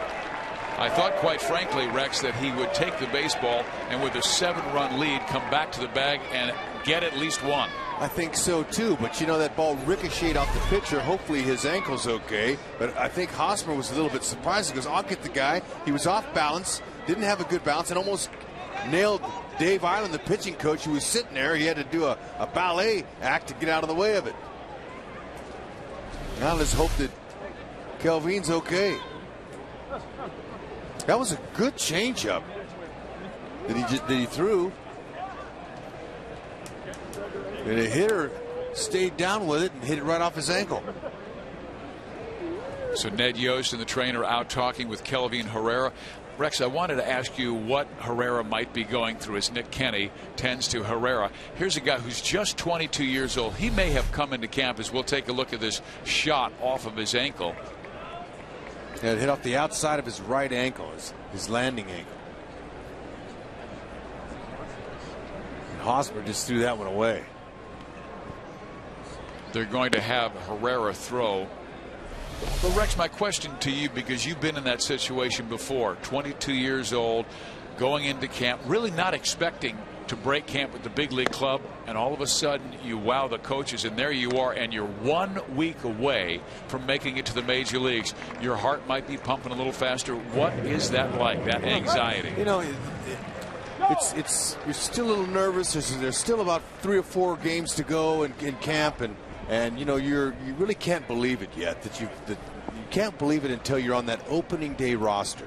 So really, he's telling himself right now, look, I'm still trying to pitch for a job until they tell me, and I go on that roster, and that roster's there, and they announce that opening day roster. Now I get full coverage for my family for a year on the health insurance. I mean, I get a certain salary. I mean, there's a lot of pressure for a young player trying to make that roster for the first time in his career. And I'm glad he's okay. Eric Morrison is the new pinch runner, and there's a flare to left field, and Mitch Meyer lays out and makes a fantastic catch. Tagging at third and coming home is Morrison.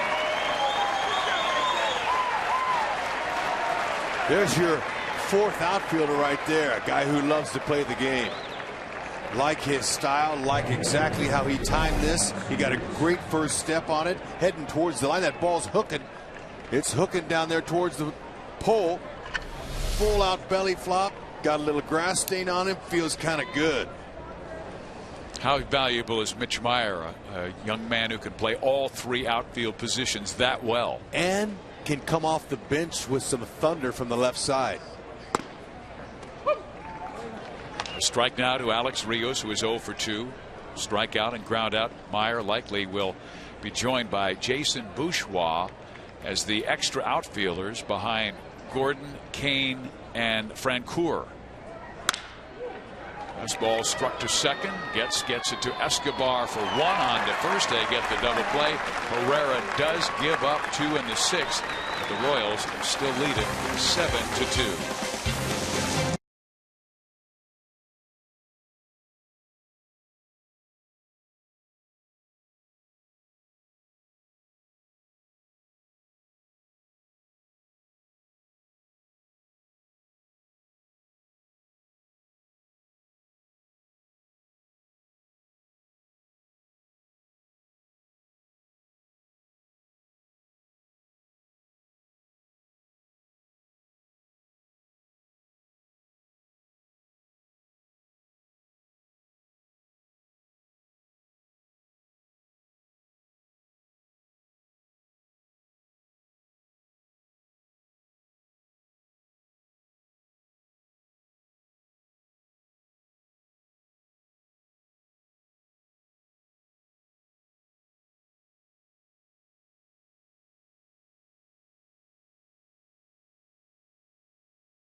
Royals with a lot of crooked numbers up there. A run in the first, 2 in the second, 4 in the 5th. They have a 7-2 lead over the Chicago White Sox.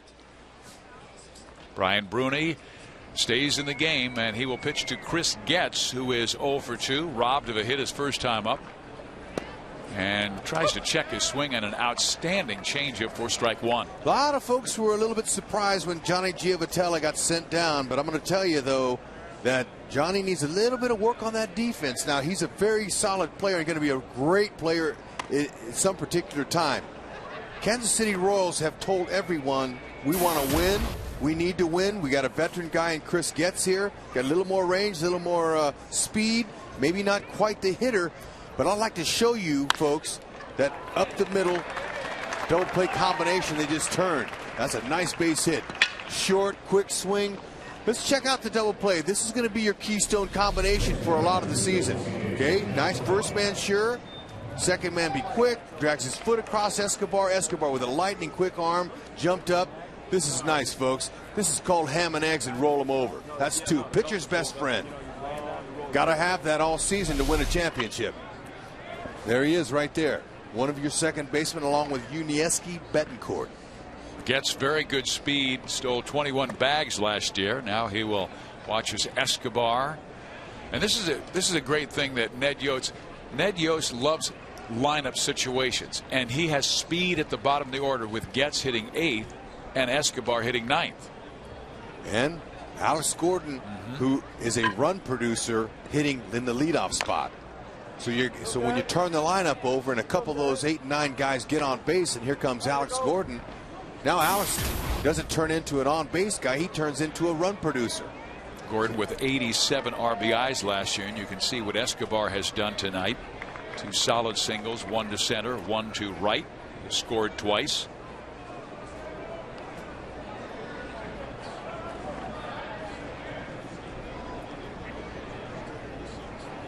Getz does not go, and Alcides with a rip on a 90-mile-an-hour fastball fouls it back to the screen. Now, Fizz, this team finished 20 games under 500 last year, but they finished strong. In the month of September, they were 5 games over 500. Many guys were coming on. They were finishing strong. That's the mark of a big leaguer. Not how you start, how you finish. So they're building off of that this spring, having a good spring. Outside of the 3 injuries that they've had, they've got some good depth. Dayton Moore supplied them with. There's a rope to right center field. Running it down is the right fielder Rios. Gets back to first base. But this team right here has some excellent potential for this season. Now you have to think that way if you're a player. You can't say, "Oh, we're gonna have a better team next year." It's all about right now. And if you ask Ned Yost, he'll tell you, we want to win our division. We want to go to the playoffs and win a World Series. And that's what their slogan is now. Our time. It's our time now. Mitch Meyer, the batter, and he takes an off-speed pitch for strike 1. But Royal fans must be patient with the team's success this year, because a lot of these young men who won championships at Class A ball, then AA, then AAA last year, 3 of the last 4 years they have won minor league championships, now are in the big leagues. Because of all the teams in baseball, they still have the youngest starting lineup in baseball. With Salvi Perez, if you pencil him in as the catcher, their average age of their starters is 25. I mean, in the American League Central alone, the Chicago White Sox starting lineup, their average age is 30. The Detroit Tigers average starting lineup age is 29. The Cleveland Indians, 28. And then the Royals at 25. They're younger if Giovatelli comes back. And he will. It's tough to crack a squad, especially a championship caliber squad. Now, this team is not a championship caliber squad yet. But let these position players grow, let them develop, let them get a full year of experience, and maybe and hopefully for the Royals fans, that the pitching staff will come together. They'll find 2 or 3 guys, be consistent, and put together some good years and challenge somebody towards the end. That's got to be the hope for the entire fan base. But it's going to be some exciting baseball. The way they're swinging the bat and squaring up that baseball. Mitch Meyer swings and misses. But Rex, when you talk about youth coming along, and everywhere they've been, they have won. They have won championships. They have won rings at Single A, Double A, and earlier this month, Lorenzo Cain was able to receive an Omaha AAA championship ring. You know what was impressive was that all of the big leaguers were there watching them get the AAA rings. 2008, 2010, 2011, Class A, Class AA, and winning does rub off. All of a sudden you know how to do it. You know the anger you feel when your team is behind, what you have to do to get back in a game, to get back in a month. And this guy right here is going to be right in the middle of it. Lorenzo Cain. He wears number 6, which in my opinion is the greatest center fielder in Royal history, and that would be Willie Wilson. And Willie, very proud. I talked to him the other day. He's very proud that Lorenzo Cain is wearing his number, because Willie believes in the young man at the plate. He loves the fastball. So Ned Yost is pretty much figured on batting him in that second slot, right behind Alex Gordon, which is a good spot for a guy who loves to turn a fastball around. And Bruni threw him a good breaking ball that last time, and sent it foul off the right side. Cain 1 for 3 tonight. The double that just barely missed leaving the yard, hit high off the wall. Give him an upright stance, has a little bit of wiggle with the bat. Pulled his head there. That's a good fastball though. Bruni strikes out the last 2 that he faces, both Meyer and Cain, and we head to the 7th inning.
Hi, everybody. I'm Rob Riggle.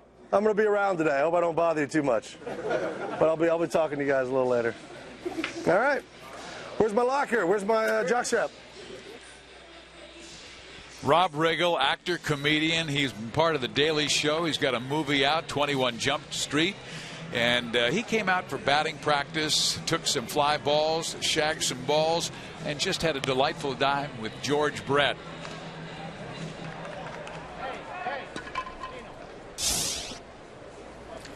Rob Riggle treated the guys to a sneak preview of his movie 21 Jump Street. Tim Collins had a chance to see that premiere, and what a spring training Tim has had, an 0.96 ERA. What Dave Island likes the most is the number of walks. 1 walk to 10 strikeouts, because that was Collins' Achilles heel last year. 48 walks in just 67 innings.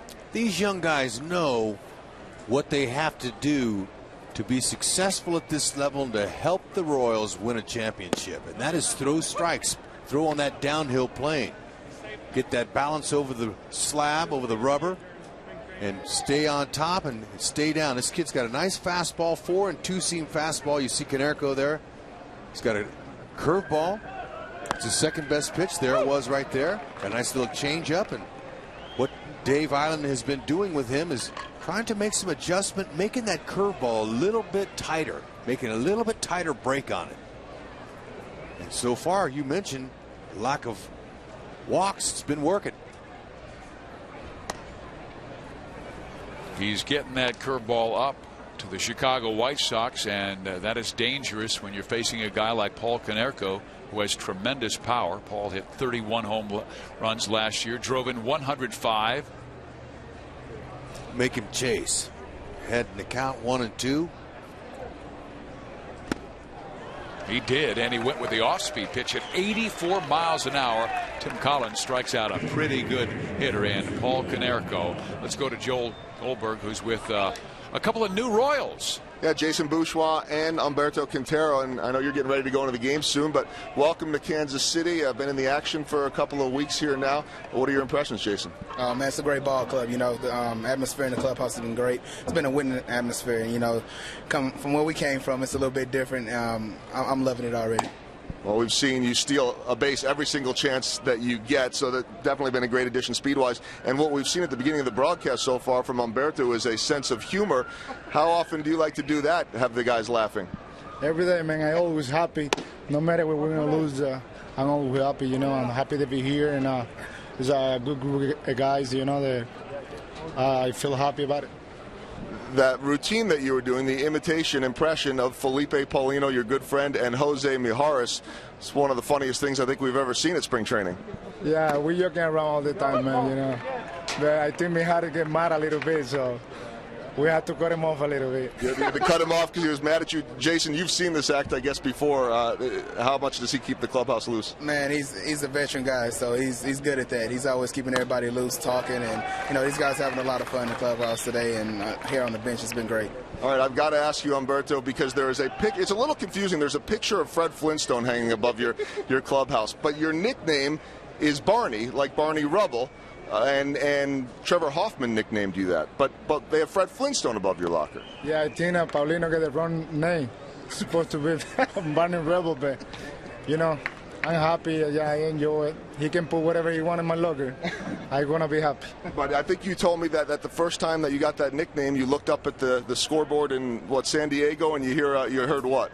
Yeah, San Diego. I hear Jabba Dabba Doo and look in the scoreboard, and I see the car and everything. But you know, I enjoy it, man. I'm happy, always happy, and I'm happy to be here. And putting a smile on your face. You've always got a smile too, Jason. Always, man. You know, when you relax and you just playing this game, it's the better. And Q, he does a great job of keeping me loose. All right, so it's Barney Rubble with the Fred Flintstone picture. He said that Paulino, by the way, is Fred Flintstone since he's bigger, and this is Barney Rubble. By the way, guys, both had a coach that we're familiar with last year, Jamie Quirk in Houston, spoke very highly of them. We're going to enjoy seeing them throughout the year.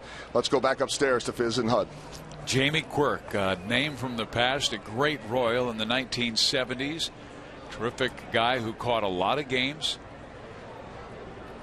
Here's Alexi Ramirez, and he'll take low. And I think The Royals did a great job when they scouted and traded for guys not only who are talented, but with character. They had to get a couple pieces that work to the puzzle for this championship caliber team. That's what they're hoping that it is. But they've got an extra backup catcher in Humberto, a veteran guy who can provide a little bit of comfort for the young guys that are tight. When they see that smile and they see a guy saying, hey, look, let's enjoy ourselves.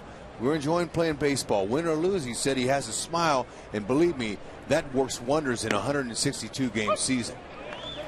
Tim Collins looking really sharp as he struck out two very powerful big league sluggers in Paul Konerko and Adam Dunn, and now has Ramirez with a 3-1 count, getting that last fastball across. Ramirez solid season last year with 15 home runs and 70 RBIs. Fastball chopped towards third. Moustakas has it. His throw and plenty of time. A 1-2-3 seventh inning for Tim Collins. Wow, he looks good.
(7-2) Royals on top of the White Sox here in beautiful Surprise as we get ready for the bottom of the seventh inning, and Lorenzo Cain's night is over, unless I guess you guys bat around.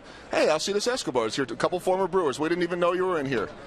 That's it. He doesn't even want to talk right now. Let's talk. He says now Royals. Lorenzo Cain now a Royal, now the starting center fielder for the Royals. What's been the biggest key to your very, very impressive spring training? Just being a little more relaxed at the plate. Just staying on my approach. Line drive hitter. Like I say, just more relaxed this year. Just trying to stay consistent at the plate. So that's been the main focus right now. I know Kevin Seitzer was telling me the other day that he was talking. He only says things a couple times to you about staying up the middle, don't get pull happy, and it sounds like you've really embraced that. Most definitely. Because I can get pull happy at times, but like I said, I'm just trying to focus on staying in the middle of the field. Just line drives, staying consistent right there, and like I say, just continue to carry this thing into the season. Steve was talking up in the booth about another guy that wore number 6, one of the great Royals of all time, and a guy that can play phenomenal defense out in center field and steal some bases, and Willie Wilson, and maybe carrying on some of that tradition now. Most definitely. I'm going to try to get out there and get it done. Make some plays out there, defensively for my pitchers, and like I say, try to swing the bat a little bit too. So overall, I'm just trying to get it done, and like I say, win a lot of ball games. You talked about being more comfortable. How different is it in year 2? 1, knowing that this was probably going to be your job, and 2, knowing that you're not the new guy in the organization anymore. It's definitely a year later. Kind of pressed a little bit last year, but this year I came in more relaxed, and like I say, just knowing it's my job right now. Still can't take anything for granted. I'm trying to just take advantage of all my opportunities right now. So, like I say, getting it done this season is the most part right now. Main focus right now. Bottle some of that up, take it with you to Anaheim, and Kansas City Royals. There you go. There's Alcides Escobar, who does have much more English in his repertoire than just Kansas City Royals. I think we caught him off guard there a little bit because he didn't know he was going to be talking. Best of luck in 2012. We're looking forward to it. All right. Thanks for having me. All right. That is Lorenzo Cain. You guys know it. He has been on an absolute tear all Cactus League season long. Thank you very much, Joel. And Jamie Romack will now pinch run for Eric Hosmer, who comes out after his 4th at bat. That's Low Kane. He likes that. I asked him if he had a nickname or anybody say, do they have any names that he liked? And I said, do you like Low Kane? He goes, yeah, I've heard Low Kane before, for Lorenzo Kane. But the guy he was talking about, Willie Wilson, when I was a young player, I've never seen a guy go from first to third better than Willie Wilson. Maybe Willie McGee for the Cardinals, but those two guys were the greatest, and it was unbelievable to see how much ground they could cover in a short period of time. Willie has been in camp, instructing some of the outfielders, encouraging with some of the stars from the past, guys like George Brett, Willie Wilson, and even a guy employed by the Royals, and one of the coaches, Kevin Seitzer. There's a ball struck to the right side, and Billy Butler is 2 for 4 with a single and a double and RBI. So Billy is out. Romack back at first base, 1 down. The batter will be Jeff Francoeur as the Royals. Ned Yost trying to get his starters 4 at bats and then get them out of the game. He knows they have a long grind in front of them, but it's keeping them sharp. And Billy Butler, he hit that on the screws. Nice inside out stroke. That's his second opposite field shot of the night. Francoeur has walked, grounded into a double play, and grounded out to third. Foul back. Hey fans, come out to the ballpark on Saturday, April 21st for a chance to get a giveaway that is a blast from the past. The first 20,000 fans will receive a Royals retro batting practice jersey presented by Fox Sports Kansas City as the Royals take on the Toronto Blue Jays at 6:10. For tickets, go to royals.com/promotions or call 1-800-6-ROYALS. Francoeur flies out to deep right field, 2 gone in the 7th inning.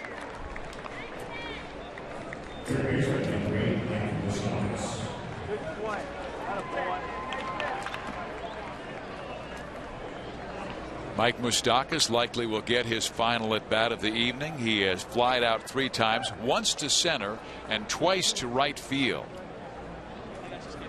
One of the things that you'll see from a guy who might be a slow starter is playing in some minor league games, and what Ned Yost did last week was he had Mike play on 2 different fields, 2 different minor league games, and it was kind of funny because I wanted to watch Jonathan Sanchez throw, but Mike would line out on one field, grab his gear, run over to the next field, and he got 8 at bats in that one day. Yeah, and that's a period of about an hour and a half too. That's a great way to get a guy some at bats when you have fields that are such a beautiful complex here in Surprise where they're all bunched up together. You can go from one field across to the next field and you lead off the next inning. It's really a fun thing. I mean, normally you got to wait 30 minutes, sometimes 15, 20. It depends on the rally of the guys for you to hit around in a regular game. But when you do something like that, that's really strange. You're not used to that. I did that a few times in my career, and it was fun to do that, but I was gassed, especially after hitting a gapper. Then you run, and the next time, hey, you're up over there on the other field. Moustakas with an opposite field shot. That's down the line. He will reach second base with a 2-out double. Romack stops at third base. There you go, Moose. That's a nice stroke there. Opposite field, took a high fastball and just flipped it out there to left field.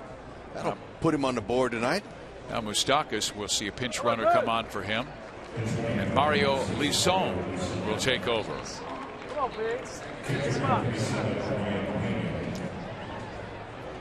It's a way to end it with a knock. Go home and sleep on that one and come back tomorrow. But for these young guys now coming into the game, Fizz, this is a big time for them. This might be the only chance they get to impress somebody, scouting the stands, or even get on a big league field all year. Their heart's racing, some of these guys. Now, Brian Piñas is always racing, but I'm talking about the 2 guys that are on base now. Runners on second and third. Another thing about Pena is he can switch hit. Both sides of the plate. That's a plus. Got jammed with the fastball. The count is 1 ball, 1 strike. He will share that catching role with Berto Quintero until Salvi Perez comes back, hopefully before the All-Star break. There is a shot towards the third baseman who bobbles the baseball. His throw still in time to catch Pena, and the 7th inning is over. Royals take a 7-2 lead over Chicago to the 8th.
Steve Physiak, Rex Hudler, Joe Goldberg with you at Surprise Stadium. Aaron Crow will be on the mound. He has a 5 ERA. Pitched in 9 innings this spring. The hits are good, but the walks, 6 walks to 8 strikeouts have to concern him a little bit, but he has terrific stuff. We've had a big game from Eric Hosmer. Love the fact that both of those swings that he's had, including this next one here, were opposite field. That was high off the wall, almost went deep. This one line shot, 2 more stakes add on to hit that total. He's had a great spring.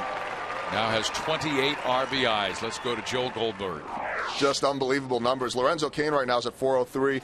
Haas is at 429. How dialed in do you feel right now? I feel good. It's good to turn it up here the last week. Get good momentum going into the season, but everyone's swinging hot bats right now, so it's good for us on this road trip. Good momentum. Is everyone officially at that point where they are ready to get out of here? Yeah. Guys are chomping at the bit, and we had that fun last night or yesterday over in Tempe playing against the Angels, and everyone's just real excited to get the season going and see what happens.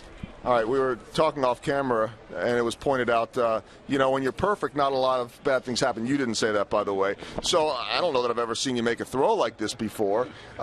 What happened, and what were you trying to do to your pitching coach? Maybe a little too aggressive right there, but the throw got away from me, and Dave had showed great athleticism and getting out of the way there, and just something that wasn't supposed to happen like that. But Dave showed great athleticism getting out of the way right there. All right, we'll take a look at it. Here we go. Take us through it. I just came up firing, and I threw the ball before I looked up, but let's see if we can get a good look at Dave jumping up out of the way. That was a great jump on his part. I mean, you scared him. He's focusing on pitching, and there, plus nobody expects that from you. So, all right, get it out of the system in spring training. What has the clubhouse been like? We've been talking about just the excitement, the optimism, the energy in that clubhouse. What's it been like? It's been a great atmosphere. It's the guys have been nice and loose, and everyone's just getting their work done, but at the same time keeping it light and keeping it a good atmosphere for us out here. And that's what the net and the staff's all about, is keeping it a good atmosphere. But when it's time to get work done, it's time to get work done. So everyone realizes what they have to get done and what they have to do to get ready for the season. And I'm pretty sure that there aren't any contract talks or announcements regarding you, or maybe there is. But when you see Alex Gordon sign and Salvador Perez sign and Alcides Escobar sign, what does that mean? You just couldn't be happier for those guys. Those are 3 guys that come in and work hard each and every day. And seeing Gordo get his deal today was awesome for everybody. And there's not one guy in that locker room that that everyone's in there just real happy for him. To see a guy who comes to the field and never sits down in his locker. He's constantly working and constantly striving to his goal. And you see that as a teammate, and it makes you want to work that much harder. So couldn't be happier for those guys. And I'm glad those guys got their deals done. And now we can worry about the season and just worry about winning ball games. There's a few people in Kansas City that would like to see a couple more of you sign too. Maybe that is down the road. But for now, have a great 2012. Looking forward to it. Thanks, guys. Thanks for having me. All right, that is Eric Hosmer, the star first baseman, and the very, very, very rare off throw from him. I don't think we'll see that again this year. Guys, let's go upstairs to you. Thank you very much, Joel. And Aaron Crow on the hill. He struck out the first battery face. Now faces Mikado. Crow's got a little life on that fastball. He'll go mid to upper 90s. Represented the Royals in the All-Star game last year. Had a fantastic first half. Some say he tired in the second half. But everybody has to make adjustments. The hitters adjusted to Aaron in that second half, and now he must make the adjustments back. 97. Good curve, slider, changeup. Look at that. Some late life on that, and I don't know where that missed. Inside, and it is 1 on with 1 out. He has walked 7 in this spring training. Tell you, Hosmer's interview was fresh again. Here's a kid who has a business-like approach. I liked what I was hearing from him. When young kids talk, veteran players listen, and they'll pick out a couple words.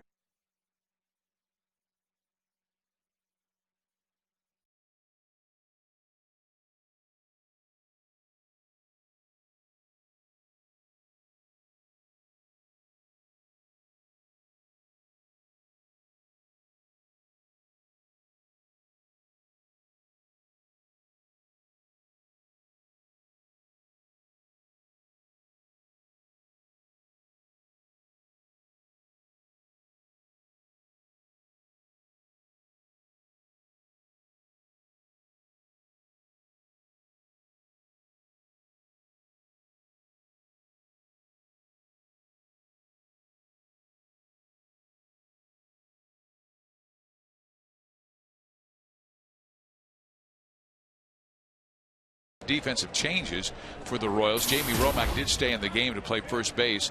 Ray Navarro is now at second base. Christian Colon is at short, and Mario Lisson is at third base. The outfield goes Jason Bourgeois in left, Mitch Meyer in center, and Alex Llanos in right.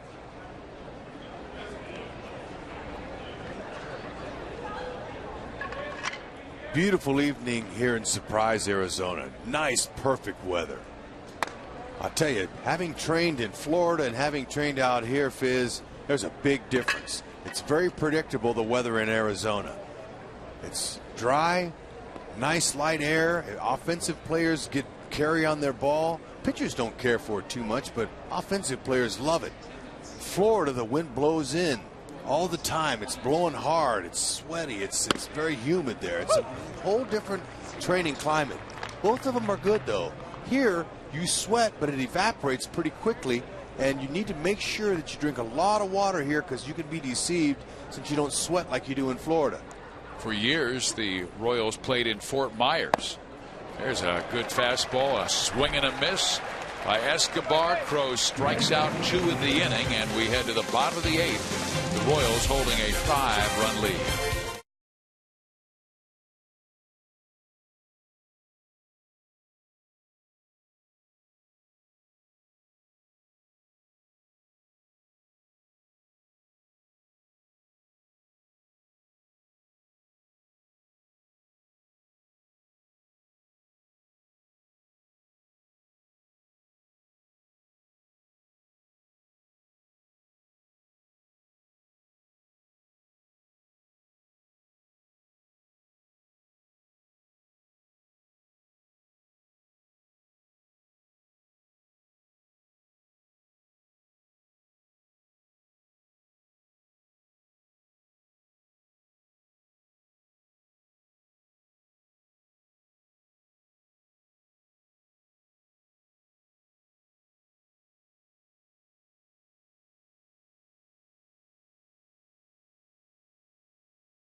Kansas City with a 7-2 lead over the Chicago White Sox. Our next telecast will be on Tuesday against San Diego, and we will have the Royals season preview, which airs Tuesday at 8:30 Central Time, just before that Royals Padres game, and it will be hosted by Joel Goldberg. He will have a one-on-one interview with General Manager Dayton Moore, and a lot of things to talk about, as Moore has signed Alcides Escobar, Salvi Perez, and today Alex Gordon. The left fielder signed a 4-year +1 to the player's option, which Alex Gordon immediately said, I look at it as a 5-year deal because this is where I want to be, in Kansas City, and he believes in the future of this organization. Steve, you can only lose so many years, and then you start to win again. It's a process. It's a turnover time. And I think Kansas City Royals are watching that right now, and here's one of your newest players right here. This is Jason Bourgeois to lead things off. It's a little breaking ball thrown by Todd Jones, the new pitcher. Excuse me, Nate Jones, the new pitcher, a 6'5" right-hander out of Covington, Kentucky. What I like about Bourgeois coming over from Houston is the fact that he can pinch run. He's got really good speed. He's explosive. He hits a little bit too, but you need that off the bench. He can play any outfield position. He's got good speed. He can hang in center.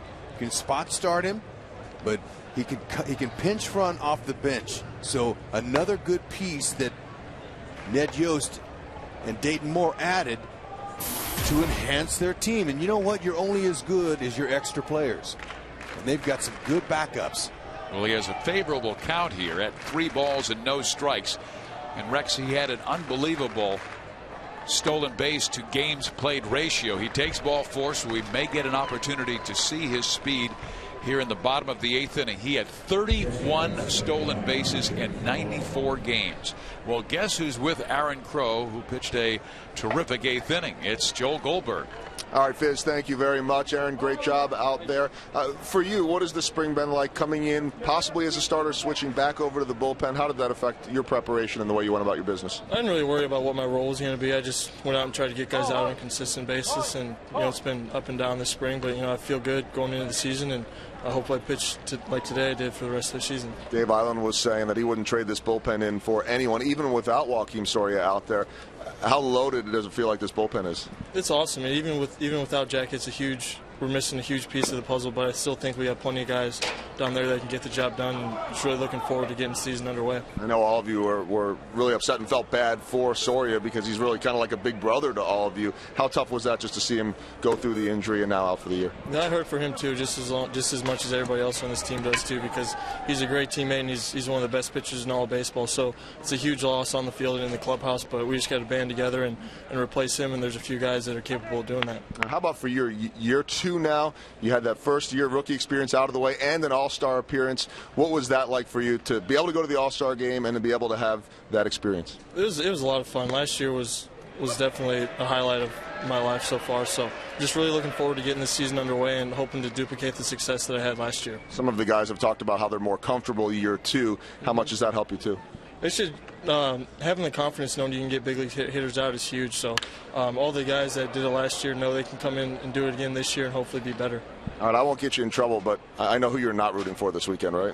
Louisville all the way. That's who I got.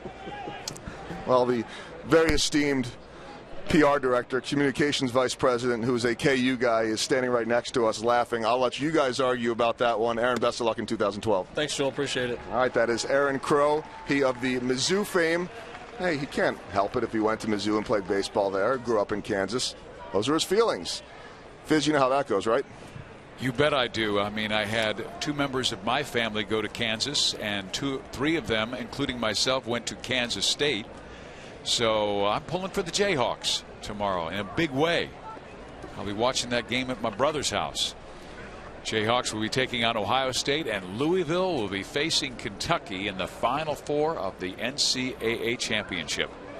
Nate Jones having a little bit of a problem with his command, and he has walked the first 2 batters he's faced, Bourgeois and former Royals first-round pick Christian Colon, who's now playing shortstop. Mitch Meyer will be the batter. Can I tell you what I thought of that young man's interview there? Yes, sir. I'll tell you what I liked.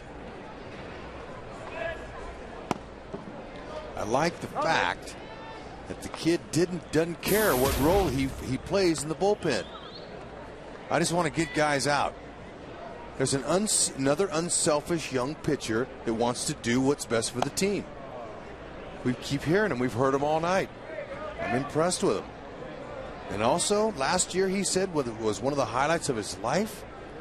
That's impressive what he did, making an all-star team. But the stuff he's got, Fizz, he's got a lot of highlights ahead, that young man. 3 power arms at the back end of the Royals bullpen this year in Jonathan Broxton, Aaron Crow, and Greg Holland. And then you throw in Kelvin Herrera, who we saw earlier tonight touch 98 miles an hour. He did get roughed up a bit, but you could tell that his heart was pounding a little faster as the word is out that Herrera likely will make the bullpen. But he doesn't know that yet. Ned Yost hasn't said that yet. It's just an assumption made by the media, us included, that Herrera could. You always say head north with the team. In this case, it'll be to the northeast. First to the west. Well, that kid they just showed there hiding behind that post, that's Holland. He's a lock with that arm he's got. Can't wait to watch him come in and throw some darts. You have to like his mentality, the way he carries himself in camp, the way he gets his work done. I was watching him on the side with Dave Island the other day. Great changeup and a strikeout of Mitch Meyer. That's the first out of the bottom of the 8th inning. These are all things that you'll see in spring training, and hope always springs eternal in spring training around baseball, where everybody's in first place. That's right. But that's the one time of the year that fans, players on teams can all believe that they're going to win a championship. And I'm about 13 years removed from my playing days, but at the end of my career I was with the Philadelphia Phillies, and we didn't do much. We weren't the Phillies of today. But going into spring training, every guy on that team believed they were going to win a championship, and that's what you believe this time of the year. I remember when you went to that Phillies organization, Terry Francona was trying to build it at that time, and they had young guys who were not ready yet. A guy like Scott Rowland, who would eventually win a world championship. There's Ray Navarro, and sometimes you have to go through those grinded out days to find the glory times. But I do like the plan, even as an outsider, before you and I were signed as the broadcasters, of the job that Dayton Moore was doing, the way he saw it in a small market for success. They have been able to go out and sign tremendous Latin talent from Venezuela, from the Dominican Republic, from Cuba, and also draft top athletes in the Major League Baseball draft in June. Ray Navarro takes a fastball on the inside corner at 98 miles an hour and strikes out. Fans, subscribe to MLB.TV Premium today and watch with no blackouts in every regular season game live or on demand on your favorite devices. MLB.TV Premium now includes a free subscription to At Bat 12. Watch every out-of-market game live on the phone, iPad, and select Android phones and tablets. Visit Royals.com for details. Jamie Romack steps to the plate. Good power season at Double-A last year, 23 home runs. He's got some pop, and he's a corner guy. Plays a little bit of first base. He can catch some. And he told me the other day that they're going to let him go to San Diego and Lake Elsinore and their final little tour there of the end of spring training. And that's always nice. They think a lot of you if they invite you on the rest of the way. Strike that catches the outside corner. Nate Jones walked the first 2 batters, then struck out the next 2. Count 1-2.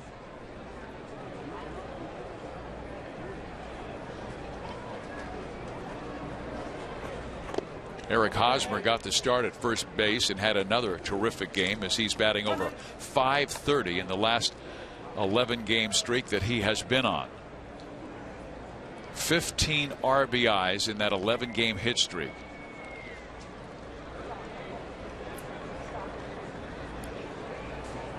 The count even, 2-2 to Jamie Romack. Line drive right to the third baseman for the final out of the 8th. When we come back, we'll see Greg Holland come out of that bullpen to throw the 9th inning for the Royals.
Greg Holland will get an opportunity to finish this ball game in the 9th inning, and we may see him in the 9th inning a lot this year.